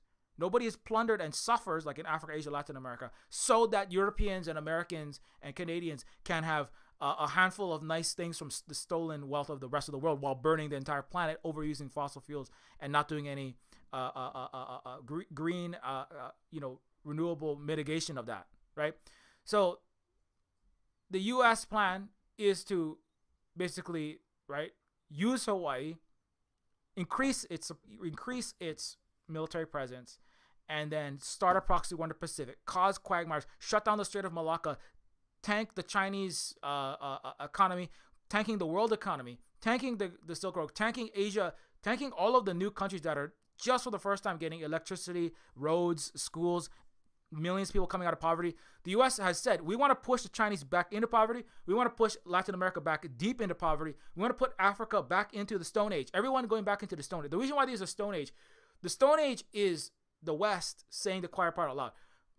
The white world wants all the non-white people to live in extreme poverty, right? With no water, no clean water, with no filtration system, constantly forced to fight U.S.-backed intertribal war with U.S. puppeting all politics in their hellholes while the U.S. and the West suck all the resources out. So everything the U.S. military does and the West and all of its military and NATO do is to cause global mass suffering so that a tiny minority, especially the billionaire class, and then a few 100 million of the white, these people doing yoga, the people doing yoga as the Palestinian babies are being slaughtered and over there doing yoga. Where's my missing Israeli soldier? Oh, maybe it's because U.S. Apache helicopters manned by Israel's military slaughtered your own hostage. Maybe that's where they went. Right? So a handful of Israeli yoga doers can do a little more yoga. Buy another yoga mat. Right? Maybe you can buy like a Gal Gadot themed yoga mat while putting the whole planet into chaos and destruction. That's what the U.S. military exists for. That's what the West, that's their entire prerogative. They don't know what to do other than that. The U.S., the Europeans, they don't know what to do other than that. Israel is the most rabid. They're like, we'll nuke this whole planet with the Samson option. We'll just kill everyone. But in case you're wondering, it's the entire West, and this is them saying it out loud. We're gonna just massively increase. When they say deter China, what they mean is we want to collapse China. We want to destroy China. We want to destroy all Asian economies, and we want to suck all the resources out and put it into billionaires' hands because that's who we are. We're the global capitalist barbarians, and we don't care about anyone but ourselves because we're a sick civilization. Hawaii is the linchpin of U.S. military strategy in the Asia-Pacific region and the command center of what Walden Bellow calls a transnational garrison state. From its headquarters in Honolulu, the Pacific Command and the Commander-in-Chief U.S. Pacific Fleet manages a vast network of overseas bases that oversees U.S. hegemony in the Asia-Pacific region. Hawaii also serves as a staging area for the U.S. to launch its wars in Vietnam and Iraq. Vietnam, Iraq, Korea, Syria, Afghanistan, you name it. Hawaii is the staging ground. Hawaii is the fueling station. Hawaii is now the defueled gas station, so they're going to have to work on new gas stations. Now, it's not defueling Red Hill is a victory, doesn't solve the problem, but there's still military bases here. That's a problem. Any U.S. bases in the Pacific are illegitimate. You know, like in the same way that Israel occupation in genocide in Gaza is illegitimate, every U.S. base around the world, virtually every single base is unwanted and it needs to go home. China has one base in Djibouti that was at the request of the UN. That's it. So you can't say China is the same as the U.S. No, absolutely not. Absolutely not. If the U.S. was if the U.S. actually alleviated poverty in Hawaii, right? If Hawaiian life expectancies and Hawaii quality of life and Hawaiian quality of water and land on the grand scope was improving, or a few Hawaiians are getting rich and everyone else is dying and being pushed out. Hawaiians are dwindling. Every decade, 10% Hawaiians less are in Hawaii and outside. The United States, all Hawaiian culture and all Hawaiian sustainability, all the Hawaiian progress that we have made to reclaim the banned language and the banned culture and the genocide, the residential school, boarding schools that the U.S. put in Hawaii, all the progress that we've been able to gain is not because the U.S. helped us, it's us fighting against the U.S. every step of the way. The U.S. arresting us, putting us in prison, stealing our children through CPS to be put with white families for genocide, to remove Hawaiian culture from being passed down. Every single step of the way, the United States, if the United States wasn't doing genocide in Hawaii, if the United States wasn't immiserating, impoverishing Hawaii, poisoning our water, destroying Hawaii, so it can have an unsinkable aircraft carrier to destroy the world, then we wouldn't have this problem. You know, people say, what is land back? What is decolonization? Decolonization is not genocide. Decolonization is anti-genocide. It's literally the opposite. What does it look like? What does land back look like? It depends. I have to go talk to somebody about land back tomorrow, so I want to, it's kind of a practice run. But basically, it doesn't really matter what the country or the entity that is calling itself some political entity, some social, some nation, Westphalian nation state, whether it's a Chinese autonomous region, whether it is whatever organization, whatever it's an indigenous territory, whatever that area is, and whatever that larger, right, that smaller group is incorporating into a larger federation, right? Like the United States was just a bunch of colonies, then it became these 13 colonies, then it became eventually states, and then the states united, it became this larger United States. Right now, on stolen indigenous land, genocided indigenous people with black slaves, but and Chinese coolies later on, but so that's the legitimacy. Now, to a lot of the white people in the United States, that was legitimate. But whatever, but if the country, the larger entity, like let's say the United States, if the United States was actually treating the culture, the nation within the United States nation, right? The Hawaiian people, Hawaiian people, with giving empowering us so that we had better life expectancy, had better health, had our language, had our culture, right? Have our land, have our housing and food and medical and all of our needs being met, right? Rather than being starved out, homeless, right? Dying at 67, right? Being poisoned by the U.S. military, right? Suffering, being lied to, right? Being forced into the U.S. military to go kill other people in Iraq, right? If the United States, the U.S. military is unjust, the U.S. military, there can be no land back at the end of the day globally without the end of the U.S. military, because the U.S. military exists to destroy sovereignty. It exists to destroy coexistence. And all the forces behind the U.S. military, as long as capitalism globally exists, there will never be a complete land back, because that system exists to take and destroy others' land unjustly to increase the profit of a few who are in the core of that, right? Whether that's Rome, London, Paris, Brussels, obviously DC and Wall Street, Tokyo, right? As long as you have that system, right? That's about taking from another place to disempower and disenfranchise that people of that land to make other people richer. Then you can never really have a complete decolonization, because colonialism and capitalism comes together and they have to go together. But long story short, but the United States, obviously, at this point, it is not treating Native people all over Turtle Island. It's not treating Native Lakota people. It's not treating Blackfoot people. It's not treating Dakota people. It's not treating Canada's not treating the Haida people, Inuit people, in humane, equal, and in ways that in ways that are consistent with human rights, the Human Rights Charter, even Western UN definitions of what is human rights, right? As we said, there is no body capable at this moment of holding the U.S. and the West and the Europeans for 500 years, but certainly them now. There's no body capable of holding them to account. If an international body was capable of punishing every American president, every American general, every officer, every executive, if the head of Starbucks and the president of the United States and all the Congress were sentenced and punished for their war crimes of supporting genocide in Israel and all around the world, like in China, they actually punish criminals for doing these kinds of things. In Cuba, they also do that, right? That's the difference between the U.S. and the West. But there is no body, because the gangster, the most corrupt and the most horrible and the most evil people run the Western world. There's no justice. It's like asking Al Capone to have a equality and justice, right? It's asking the mob, hey mob, can we have fair trials and can we have a democracy of equal? No, it's the mob, right? It's might makes right. That's the West. It's barbarianism. That's what they accuse everyone else of. That's number one rule of the West. Accuse everything. Every accusation is a confession. Now, it's interesting that that's now a phrase that everyone knows now. You can just say every accusation is a confession. Now you can say that. All Western dystopian science fiction is also a confession, by the way.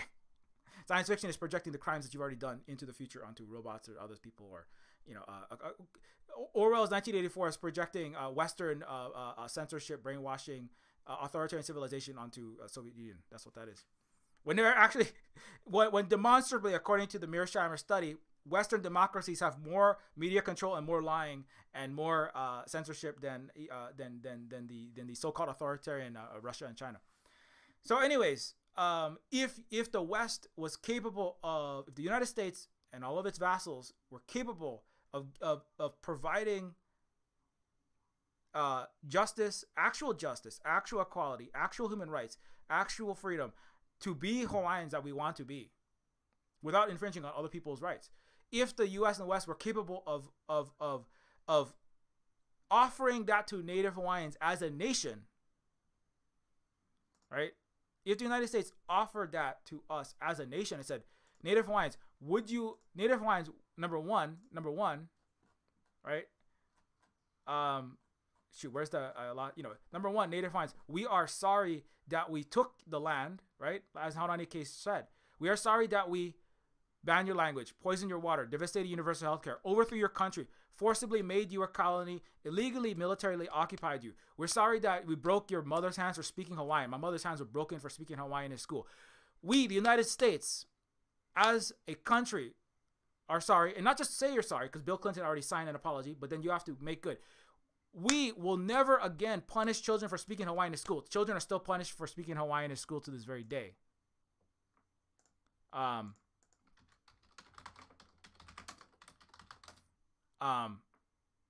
Children, this little girl is punished in 2022 for speaking Hawaiian. Nothing happened to the, right? If I found out that, hey, guess what? The teacher who punished this child for speaking Hawaiian in a classroom in 2022 in Hawaii, if something happened, I would be like, oh, well, that's progress, that's progress, right? But the reality is, no, the United States is still punishing children for speaking Hawaiian. So number one, the U.S. has to say, they'd have to apologize for all that, admit all of this.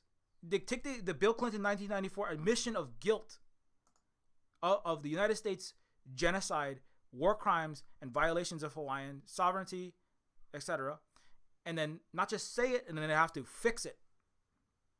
And you'd be like, we, the United States, we're punishing the President Biden who oversaw these crimes. He is never, he's out of his office. All of the Congress of all the state government of Hawaii will all be revamped. The governor thrown out. The senators of Hawaii, Mazie Hirono, Josh Green, Brian Schatz, the whole corrupt Hawaii government is going to be thrown out. The whole U.S. military occupation, the Navy admirals, they're all going to be jailed. They're all out of here. They're gone. Punished, fined. They'll never work again. The Navy admirals will be janitors in water treatment facilities. They're sentenced to a lifetime of helping to every Navy admiral. Joe Biden himself is sentenced to a lifetime of planting trees and hand rock by rock building infrastructure, native-led infrastructure to restore agriculture and help purify water with physical labor. This is what Bolivia did to Janine Añez, Elon Musk U.S. empire-backed lithium coup specialist. She made millions of dollars.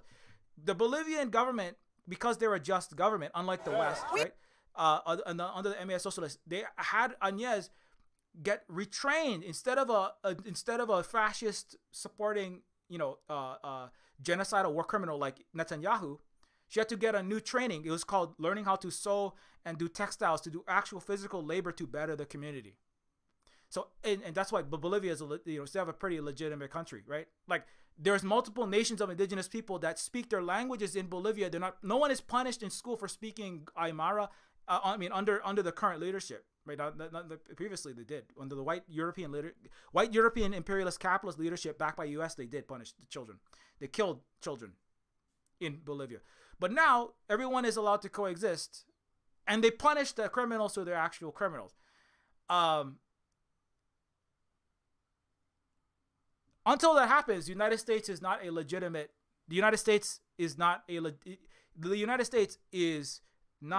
acting according to even its own definitions of what it says it stands for, and also to universal human rights and universal humanitarian law. It is committing war crimes and it's committing genocide, right? But this is the West. The West is keep doing everything that you're doing, put a better spin on it. It's called the Democratic Party. It's the last 7 years, right? It's called liberals. It's the latte yoga sipping missile shooters, like all those yoga doing Israeli war criminals, right? Keep doing the genocide, but make yourself look good by having a Hawaiian stand in front of you, take a picture with them. If the United States would stop doing that,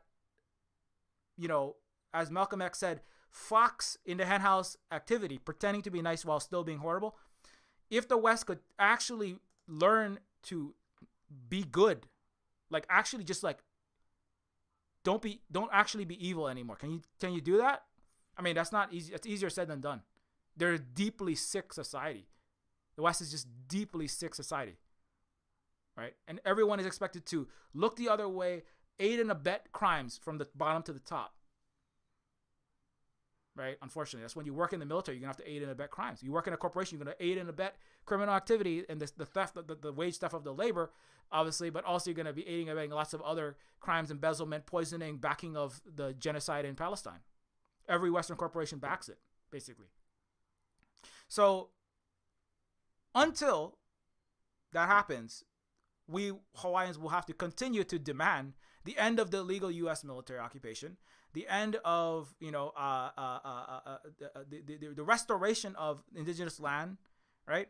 And the continuing to move in whatever direction we deem best suits us, and also not just best suits us, best suits the world.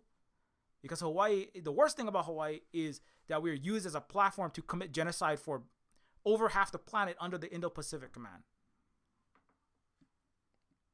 And so, anyway, but that's like a bigger picture of the Red Hill spill. It's like almost one. I gotta get going. Very soon. Secretary Del Toro, this is, of course, more Hawaiians being poisoned and put into comas because the U.S. military spilled jet fuel into our water at Red Hill.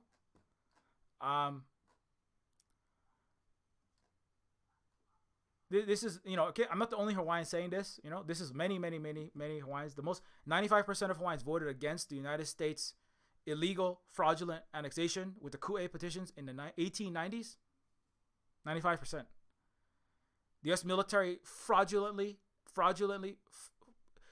disembarked U.S. soldiers off of U.S. military aircraft carriers and destroyers into Hawaii, and had white non-Hawaiian settlers fraudulently vote in the statehood vote in the 1950s to make Hawaii the vote to bring Hawaii into the United States as a state was rigged. It was fraudulent.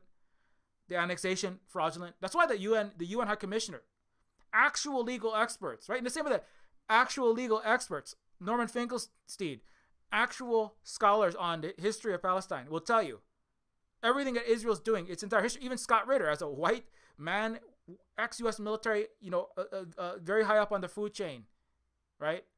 He will even tell you everything that Israel does, not just this genocide, everything that Israel has done in the last 7 years, all of that, the siege, everything, all of that is completely illegal under international law. It's all a violation of human rights. It's all a violation of the basic tenets of freedom and pursuit of happiness, all the basic tenets of what America pretends to stand for, right? So similarly, any specialist in Hawaii's history knows, right? Now more people are learning the truth, right? And I hope that now that we're all seeing the truth about what Palestine is, the West and the world is turning on Israel. I hope that soon the world will turn on the United States in Hawaii, just as the world is turning on Israel and Palestine and supporting Palestine. I hope that more of the world will turn and recognize what actually Hawaii is, which is an illegal military occupation, not a state. Navy has refused to take part in a Red Hill remediation hosted by state and federal regulators. Sierra Club has also been somebody that's been at the forefront of this struggle. It's an organization in Hawaii that is fighting for climate solutions, for justice, and protecting Hawaii's lands, water, air, and wildlife. It's not necessarily specifically a Native Hawaiian organization, although there are Native Hawaiians within it. But it works with many of our organizations and the anti-imperialist organizations and sovereignty organizations in Hawaii. Navy has refused to take part in a Red Hill remediation hosted by state and federal regulators. The perpetrators of a crime against humanity are refusing to do anything to repair the damage that they've done or been held accountable for their crimes. So the reason, part of why I want to go through this is that this is not like, when Hawaiians said, hey, you're poisoning hundreds of thousands of people by spilling jet fuel at Red Hill on top of, decades upon decades of spills. Like Palestine, Red Hill has been spilling for once a year on average for 70 years. Red Hill has not been defueled. Red Hill has not been defueled because we reported to the United States, and maybe one or two complaints later, the U.S. was like, oh my God, that's egregious, that's horrible, children are dying, right? If the United States was China, it would have went like this, oh my God, right? Or maybe the person who actually spilled it, like, oh, try to cover it up. Probably they won't, because they know that the Communist Party, they know that the bureau, which actually does the will of the people, they know that the posses and the investigators, the government investigators, will come in and they will find it out. But if in China somebody spilled jet fuel into Fujian, all over the water supply, if somebody tried to cover it up, you would escalate it really quickly, and the Chinese are constantly in close communication and contact with all levels of their government. You see this if you know anything. Most Westerners don't know shit about China, but that's because they don't know what democracy actually looks like. And then they'll be like, this lower official, like this Chinese, officer, major, covered up the fact that they didn't seal the valve properly, and then they spilled all of this thousands of gallons of jet fuel. Within weeks or days or 2 weeks, probably, that person above would be sending messages higher up. That person would be out of there. This would never have happened, because whatever level of incompetence was happening that would eventually lead to this massive catastrophic jet fuel spill, people would have been gone. They have a functional, efficient moral system in China. The West, they have no morality, so they don't know what that even looks like. Right? They don't know what it's like to not be surrounded by liars and professional criminals, right? And serial, self-hating, cynical assholes, right? So everybody hates each other and themselves in the West, and they read serial killer novels. Serial killer novels and true crime books are about the West reflecting who they are to themselves. especially the people who work for the corporations of the government at any scale. So, but they don't allow that because somebody would have come in and they would have said on day 2, right? By December 1st, they would have been, okay, whoever's in charge at Red Hill, you're gone. By, January, February, that fuel facility would have been defueled already. It would have been gone. Chinese were like, why don't we have electrified versions of this? Why do we have this century-old rusting piece of garbage poisoning pristine aquifers, poisoning hundreds of thousands of people, right? But that's not how the West don't have a fun. So that's why if Hawaii, if the nation of Hawaii became part of the Belt and Road Initiative, that they would be more legitimate because they actually improved the conditions of Cuba, which is part of the BRI, of places like multiple South American countries, Venezuela, which is part of it, many African countries who all have a positive view, right? Because integrating, if Hawaii was a autonomous region, even not that they would be because it's very far away, the Chinese don't want that, but if it was a closer partner if the nation of Hawaii became a closer partner with China, they would actually improve the human rights, the quality of the environment, the quality of general life, economic prospects, and also the cultural revitalization. And the Chinese haven't banned anybody's language, period. It doesn't matter what the U.S. projects its own crimes into Xinjiang or into Tibet. Tibet was a feudal nightmare for much of the population until the Chinese came in and altered that. That's why the U.S. made lots of Keanu Reeves starring pro-Buddhism movies, because they want to get the West to be brainwashed into backing a color revolution over there. It's kind of like the West, the U.S. making pro Janine Áñez anti-Bolivian pro-fascist Bolivian commercials on Facebook where they make Janine Áñez look like Hillary Clinton from the South American continent. So the reality is the U.S. isn't China. The U.S. isn't Cuba. The U.S. isn't it isn't a even somewhat functioning country. The U.S. is a imperial barbarian collapsing sinkhole, like Europe and the West of the colonizers that came before it. I wish they would clean their shit up. I wish they would internally rejuvenate themselves, because ultimately nobody can come into the United States and make them change. Americans and the Europeans and the Western peoples will have to change themselves with the support, with the encouragement, more intense encouragement coming up soon of the rest of the world. But in the end of the day, Americans will have to take control of their own country, right? Stand up to their own horrible tyrants that run, the oligarchs and the neocons and the neoliberals that they always complain about. And Americans have to take control of their own country for the first time in the history of the world. The West will have to take control. The Western populations will have to figure out how to take control of their countries and have human rights, equality, and democracy in their own countries. There's never existed a Western democracy with actual human rights and freedom and equality for all people.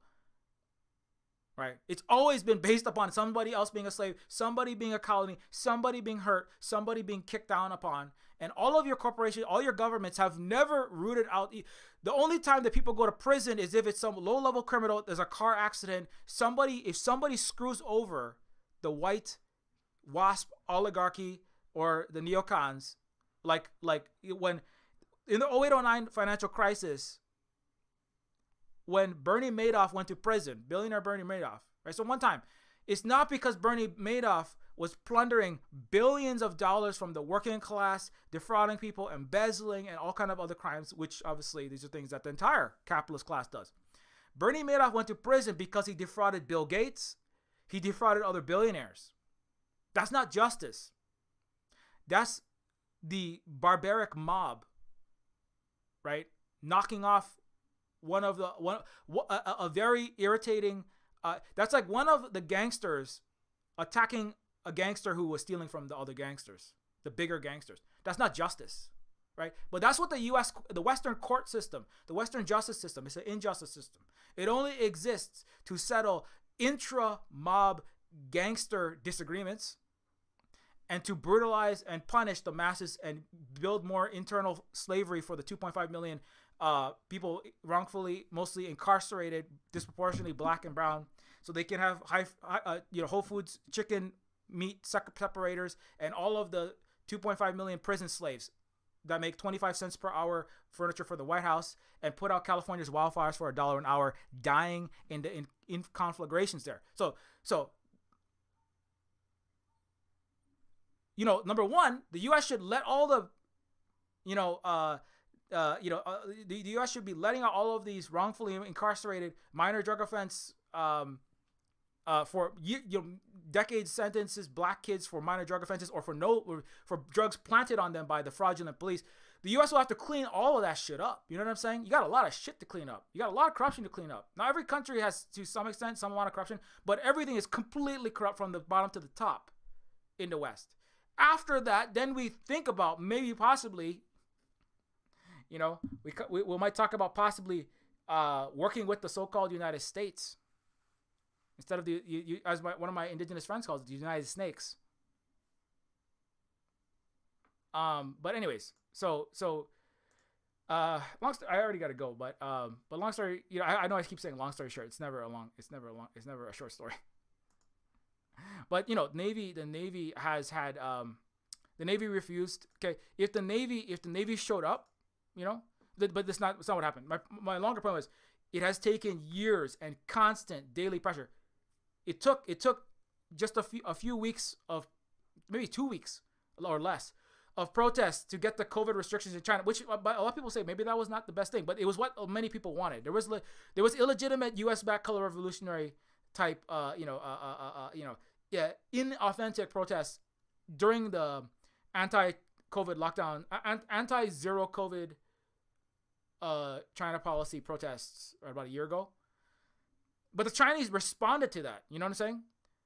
And that was like it was not like maybe we should, it was that was something that's kind of up for debate. Like now you might be going, the Chinese might be going, well, maybe it was better, maybe we should have locked down longer. I mean, it cost them economic pain, right? It cost them economic pain. It cost people were like, it wasn't easy to go through that, right? For a lot of people, especially in areas where they had lots of COVID going around. So they had to make a tough decision there to change that policy, right? But it's like it's a discussable policy. Now when we're realizing COVID is a mass killing, mass disabling virus, it's like, it's like airborne super AIDS, right? Maybe that wasn't the best decision. They're thinking, well, we have to rethink that, right? But the Chinese they're capable of making actual decisions that might be, they're at least capable of discussing and debating and speaking to each other about what's the best decision, because the world is not cut into, there's many difficult and complex decisions to make. Now, genocide in Palestine is not a complex one. That's just like you have the most horrible people in the world running the West, and that's an easy decision that makes it's an easy cut and dry case of genocide and horrors and war crimes that would be open and shut, right? But it's not the problem. It's not that it's complex in Palestine. It's that the West is run by the most horrible people, and it's run by the fucking criminals. That's what's hard. How do you get rid of the criminal class that runs the West? In China, there's actual hard decisions, like what's the best policy we should take when it comes to the COVID? Like, how do we balance the economy with the health of the entire population? That's not easy. That's an actual hard problem. Dealing with climate change, dealing with ecological destruction, dealing with that kind of thing, balancing economy and health. That's actual complex, right? Quantum physics is complex. Building a quantum computer that can calculate in a millisecond what it takes 100 trillion years for the fastest Western computer. That's what Chinese quantum computers are like. That's complex. That's complex. It takes a lot of study and years of work and many, many, many millions of man and woman and non-binary hours of work and study and trial and experimentation and discussions to get to. What's not complex is the U.S. occupation of Hawaii. I mean, it's not. It's more complex than Palestine, but it's not that much more. It's like, stop fucking poisoning water, banning language, punishing children for speaking a language. Stop pushing more Hawaiians into homelessness. Stop burning Lahaina. Stop blocking us into Lahaina, Maui, where hundreds of us died. When your U.S. police blockaded Hawaiians into Lahaina, stop giving all the power and money to corrupt corporations that use all the water for their overpriced, non-renewable, without no Hawaiian consent resorts, and let the Hawaiians restore the goddamn ecology. That's not that complex. It's not that complex. The U.S. in Hawaii is just run by war criminals. right? And it took years. It took 70 years to get the U.S. to finally shut down Red Hill. It took 2 years since they poisoned 100,000 of their own troops and their own troops' families to get any movement at all. Constant. I mean, I swear, I gave an entire 6 months full-time labor of my life, just me alone, and there's countless other people that I've given like every single day, getting out there on the street to try to stop the U.S. military from poisoning their own freaking troops. The sad thing is, a lot of the U.S. military weren't even out there for their own people. The U.S. military personnel, privates to colonels, they're over there like, I didn't see anything. I didn't see my daughter die from poisoning. That's like, how can all of these military, white, black, brown military men, they're standing out there like, oh yeah, no, my child definitely didn't get, isn't having seizures and going into a coma from drinking this jet fuel. Like, how can you do that? But that was really, if you're, for all the women out there, just remember like that. If you're in the military and you watch your husband standing around while your children are dying, right, complicit in the empire, you should really ask yourself, what are you signing up for? The U.S. isn't meeting its military recruitment targets anymore. That's why they're having to have they're having fit check Israeli influencers try to do uwu empire now. They're trying to get trying to get all the hot girls to like hold AK-47s in bikinis to get, people playing Call of Duty to join the empire, right? And join the U.S. military. And it's not working as much. And, part of that is because the deal is getting worse and worse. If you join the military, they poison their own. They poison you, and not just you. They poison your family in the military. Look at Camp Lejeune. Look at what all the bases, actually. The U.S. military is falling apart. The U.S. military can't do. They can't even.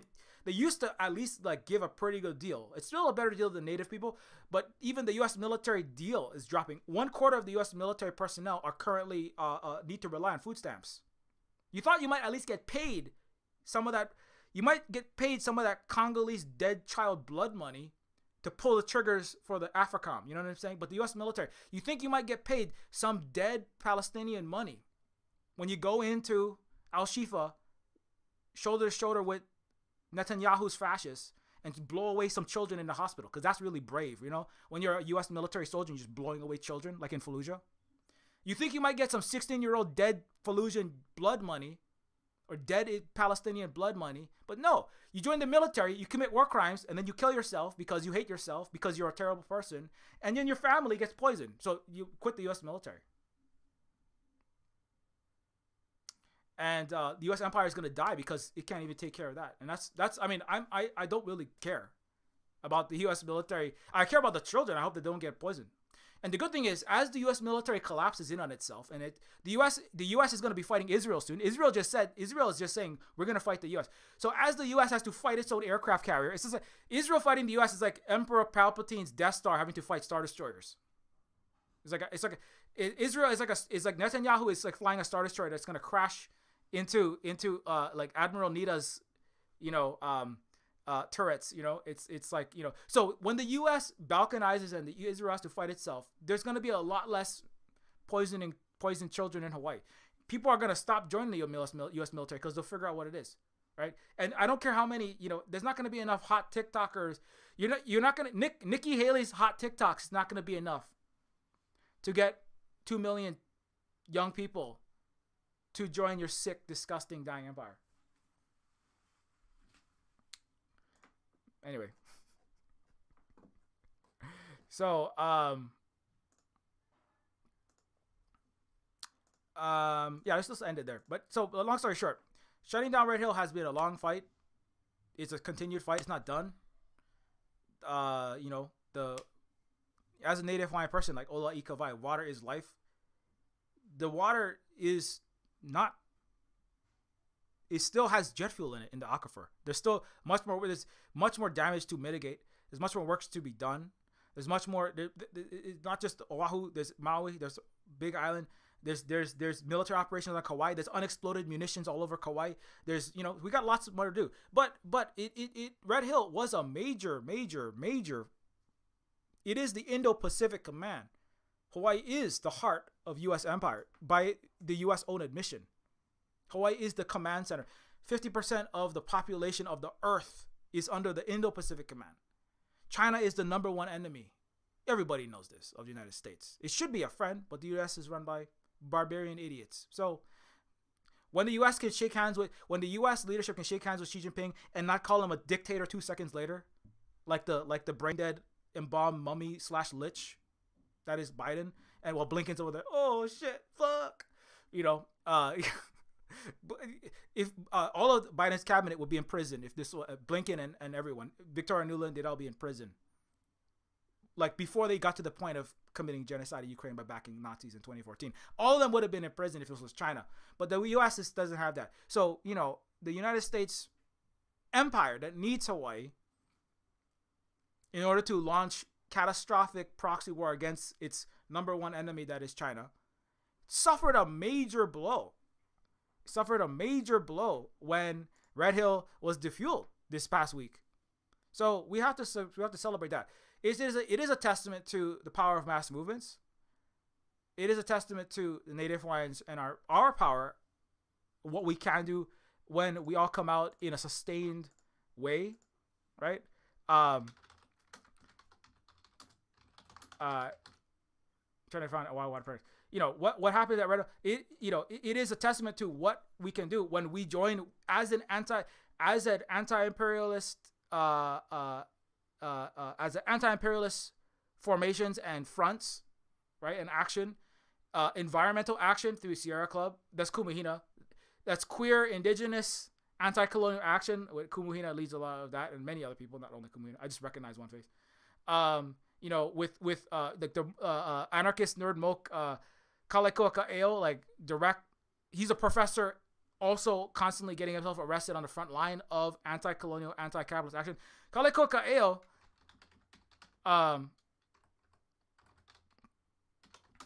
should be a model for all the Western professors who cowered when the U.S. said stop supporting Israel or you lose your tenure or your job. Right? This guy has been arrested. So Kaleko Ka'eo is a longtime Hawaiian activist. He's been on Mauna Kea for Red Hill. He's been at all the actions. Any action that's happened, he's usually there. He was arrested for speaking Hawaiian in a court of law in Maui. Let me say that again. The United States of America arrested a Hawaiian professor for speaking Hawaiian in a court in Hawaii. I'm serious. After that, things started.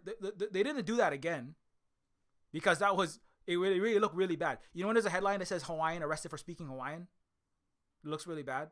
But the United States still don't care about Hawaiians. It just wanted to not look bad. But importantly, if he hadn't gone out and said, hey, is Hawaiian an equal official language to English in Hawaii, or is it not? Because if it is, I'm gonna speak Hawaiian. And the judge says, no. I mean, yeah. It's actually a Japanese, so Asian settler colonialism partnering with Western settler colonialism is a problem too. Which is the Japanese in Japan with Okinawa and the Japanese in Hawaii with the United States partner for colonialism. That's the problem. But if Kaleko Ka'eo as a professor hadn't got himself arrested by speaking Hawaiian, and then the U.S. backed Japanese judge didn't go, well, we say we love Hawaiians, but actually we don't want anyone speaking Hawaiian. Go to prison, go to jail. If that hadn't happened, then this, that's what Haunani Ketrask when she says be political. If we indigenous people and also people of color and all marginalized people aren't constantly speaking up in this barbarian Western hellscape with no human rights, no justice, then they are able to get away with the veneer of so-called civilization. The so-called Western white civilized world can get away with many of their citizens thinking, oh yeah, we're a civilized, upstanding moral place. Absolutely or not. And so that's why we have to keep drawing that, and also with Red Hill. And so the struggles of Red Hill, the struggles for Native Hawaiian existence, sovereignty, nationhood, protecting water, global, connecting to global anti-imperial, anti-decolonial struggles, online and offline, has had a major success on Red Hill. And we need to sustain that success by continued action. And not only sustain that, we have to also want to accelerate that success. Maui is being rebuilt as we speak, right? We have to fight to stop. You can follow Aina Momona, again, is one organization that we know is very much closely connected to this. Aina Momona is working with many other organizations as as Maui is being rebuilt, right? Improper land management, plantation legacies, unsustainable resource management, extractive economies, and displacement of our people have we've warned about that. And then what happened on Maui, Lahaina, the horrible fires, is part of failing to listen to the native Hawaiians on this. Dry, arid landscapes where sugar pineapple plantations left behind. Ecological crisis. We stand begging to see our streams flow, our native crops reintroduced, our ahupua'a system restored. Unfortunately, no matter how we organize, no matter what we say or do, it seems that nothing can be done to render our lives believable. Now, as our people gather on the ashes of Lahaina, it is our hope that they will see us and they will hear us. We do not need any more proof that the state of Hawaii is a fake state, not only for legal reasons, but because they are fundamentally incapable of providing the people with safety and basic needs when it is most needed. Like this is echoing what I said. If the United States, if the West as a whole, right, the US, Europeans, the so-called free world, but the United States at the helm of it, if the United States was capable of providing the people with safety, with basic needs, right, and also I would say cultural needs and actual freedom, not the freedom to be, Anglo-Saxon or Germanic, Teutonic. That was the freedom in the beginning. Irish and Catholics didn't count. Italians didn't count, right? Not the freedom to be, okay, you can be Irish Catholic or you can be Anglo Protestant and still count as a human, right? That's not freedom. The freedom to actually be, and you have to also be a part of the racist capitalist colonial empire. The freedom to be Native Hawaiian through and through, to the extent without infringing on other people's rights, to freedom to be a Native Hawaiian, a Native person of, whatever Native American descent, to be an Asian person with all of your history, to be Chinese and proud of it and not be assaulted for waving a Chinese flag because it's anti-American, right? The freedom to be a black person without being knelt on the neck and shot for being black, and then given a token Kamala Harris and Obama as if that makes it any better for the millions of black people. If the United States was capable of providing the basic needs, then maybe we wouldn't be having these problems, right? But that's not what we're having. That's not what the state of Hawaii is doing. If they could stop us from dying in wildfires and destroying our land, we wouldn't have this problem. It has never been more clear that our Lahui not only lives but thrives. To the people and the descendants of Lahaina, we will follow your lead as we restore Na Aina o Lele. No one is better. That is the land. The one is better. When I say Aina is the land. No one is better suited to protect, restore, and fight for Hawaii than Kanaka or Native Hawaiians. We will not let this happen. We will not stand aside and let this happen again. There is no love like aloha, and there is no aloha like that which we have for each other and our Aina. So, anyways, as we celebrate the Red Hill victory, fought over years and decades, let this be a wind in the sails of the movement on Maui. Also, you can see land back is a part of that as well. If you want, what is land back? Land back is a large thing, and land back is even more complex than whether there's a genocide in Palestine, because it does involve many different aspects of recapturing and actually building equality and allowing indigenous peoples, lifeways, economics, values, right, cosmologies to thrive, right? And so let this for as Lahaina is being rebuilt, take heart that the United States empire is not invulnerable. It is not invincible. The United States is falling apart. Not as obviously to some people, but it will become more obvious. The West, the colonial world, is falling apart. Changes not seen for over a century are happening, as Xi and Putin said, and he reiterated to Biden at San Francisco, right? The backward third world country of the United States had to bend the knee and ask for Xi Jinping to buy its rotten, worthless debt, so that it can keep funding itself and not collapse.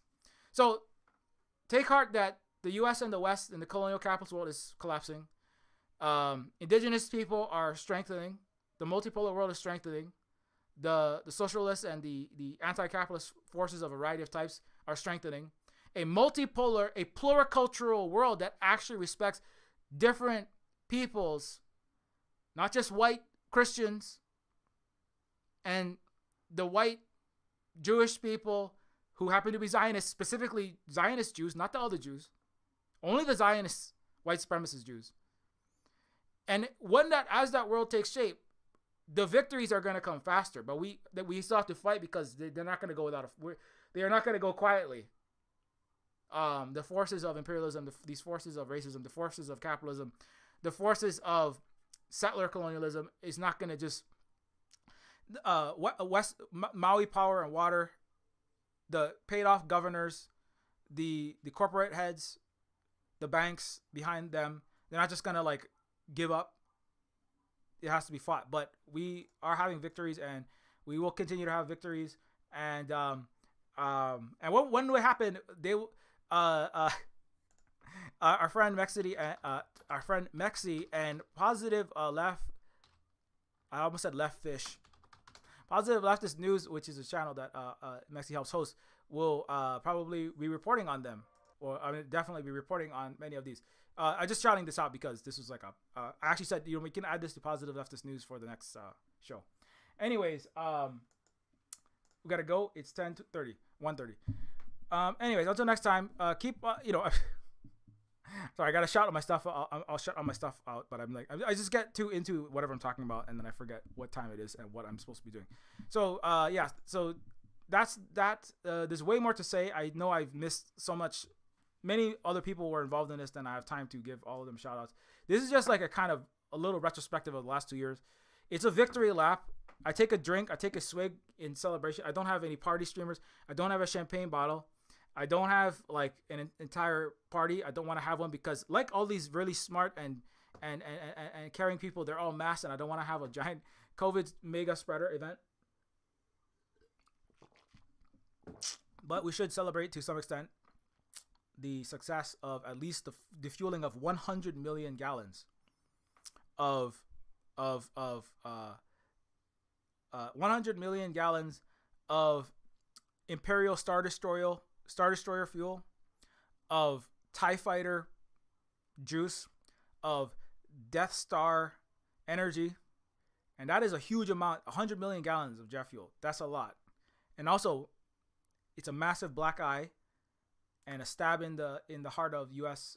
Imperial power that is falling apart. And so yeah, good job.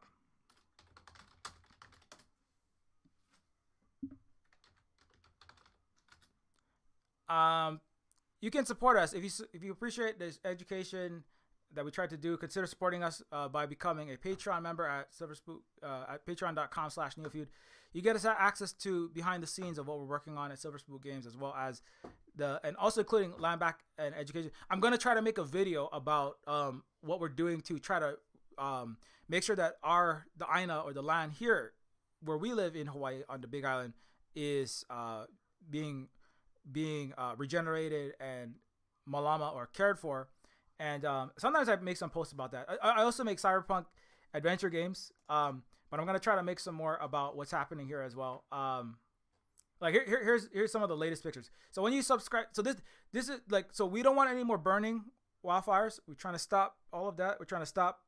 We need the healthy water so that we can keep on regenerating with pluricrop. This is actually sweet potato. Sweet potato is actually one of the highest nutrient and most hardiest of possible plants to grow, and they do very well where we are specifically. Now it depends on where you are specifically, but they were historically in Hawaii for a long time, and also they don't require the level of water that kalo does.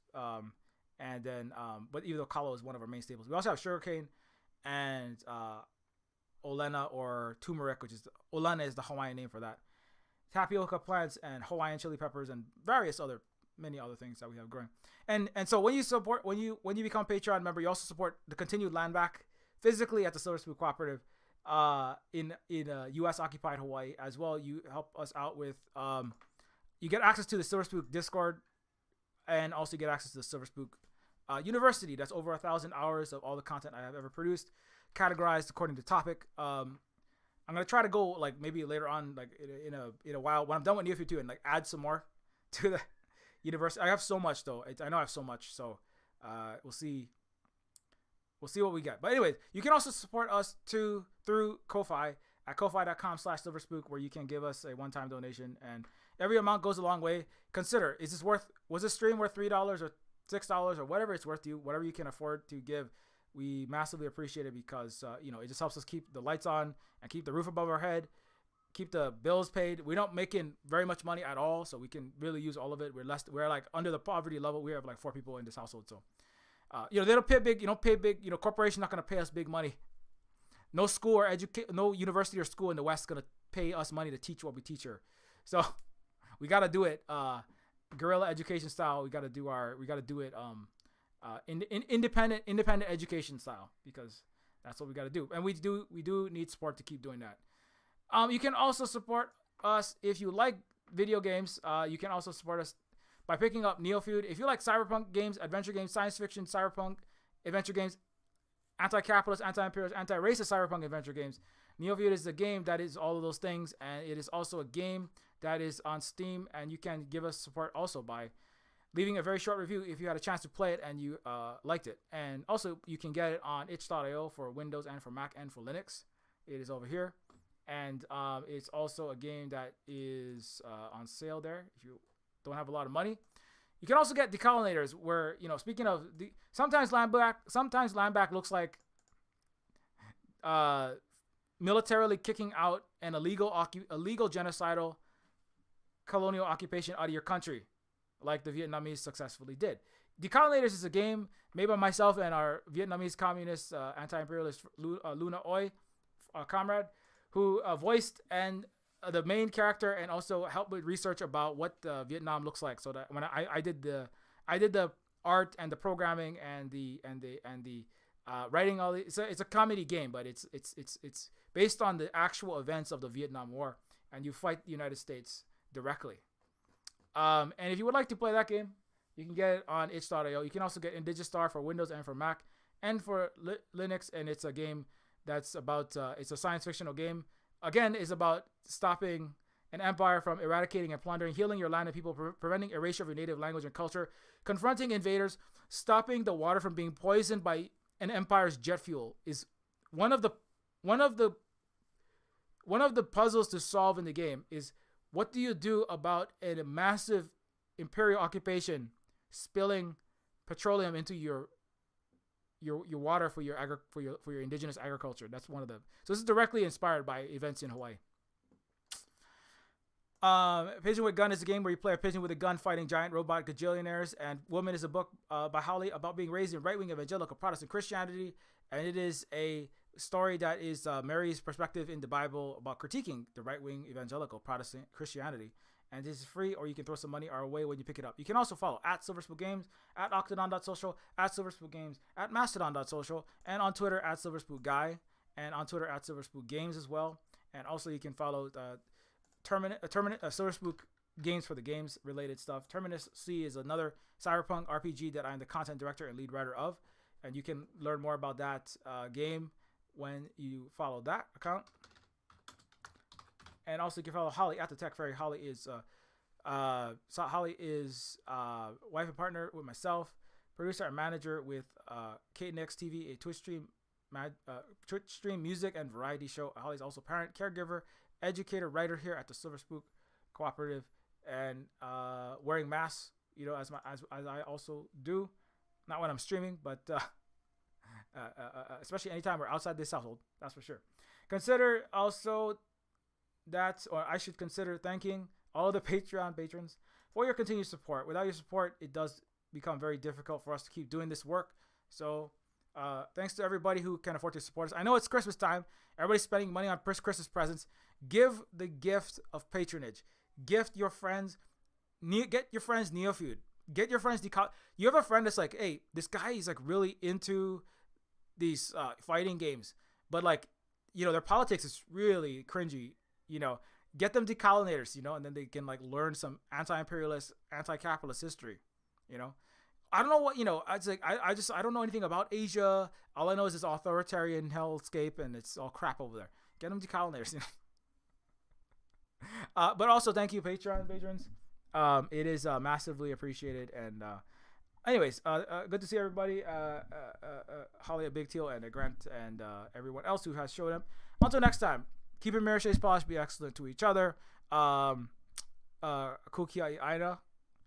Congratulations to all of the people of the world, and especially Oahu Water Protectors, especially our Native Hawaii organizations, the Hawaiian sovereignty and land back movements, and environmental movements, Sierra Club, and everyone else who has supported us in a local Native Hawaiian led but global effort to stop the poisoning of the Hawaiian water supply by the U.S. military at Red Hill. So, good job, all of us, and have a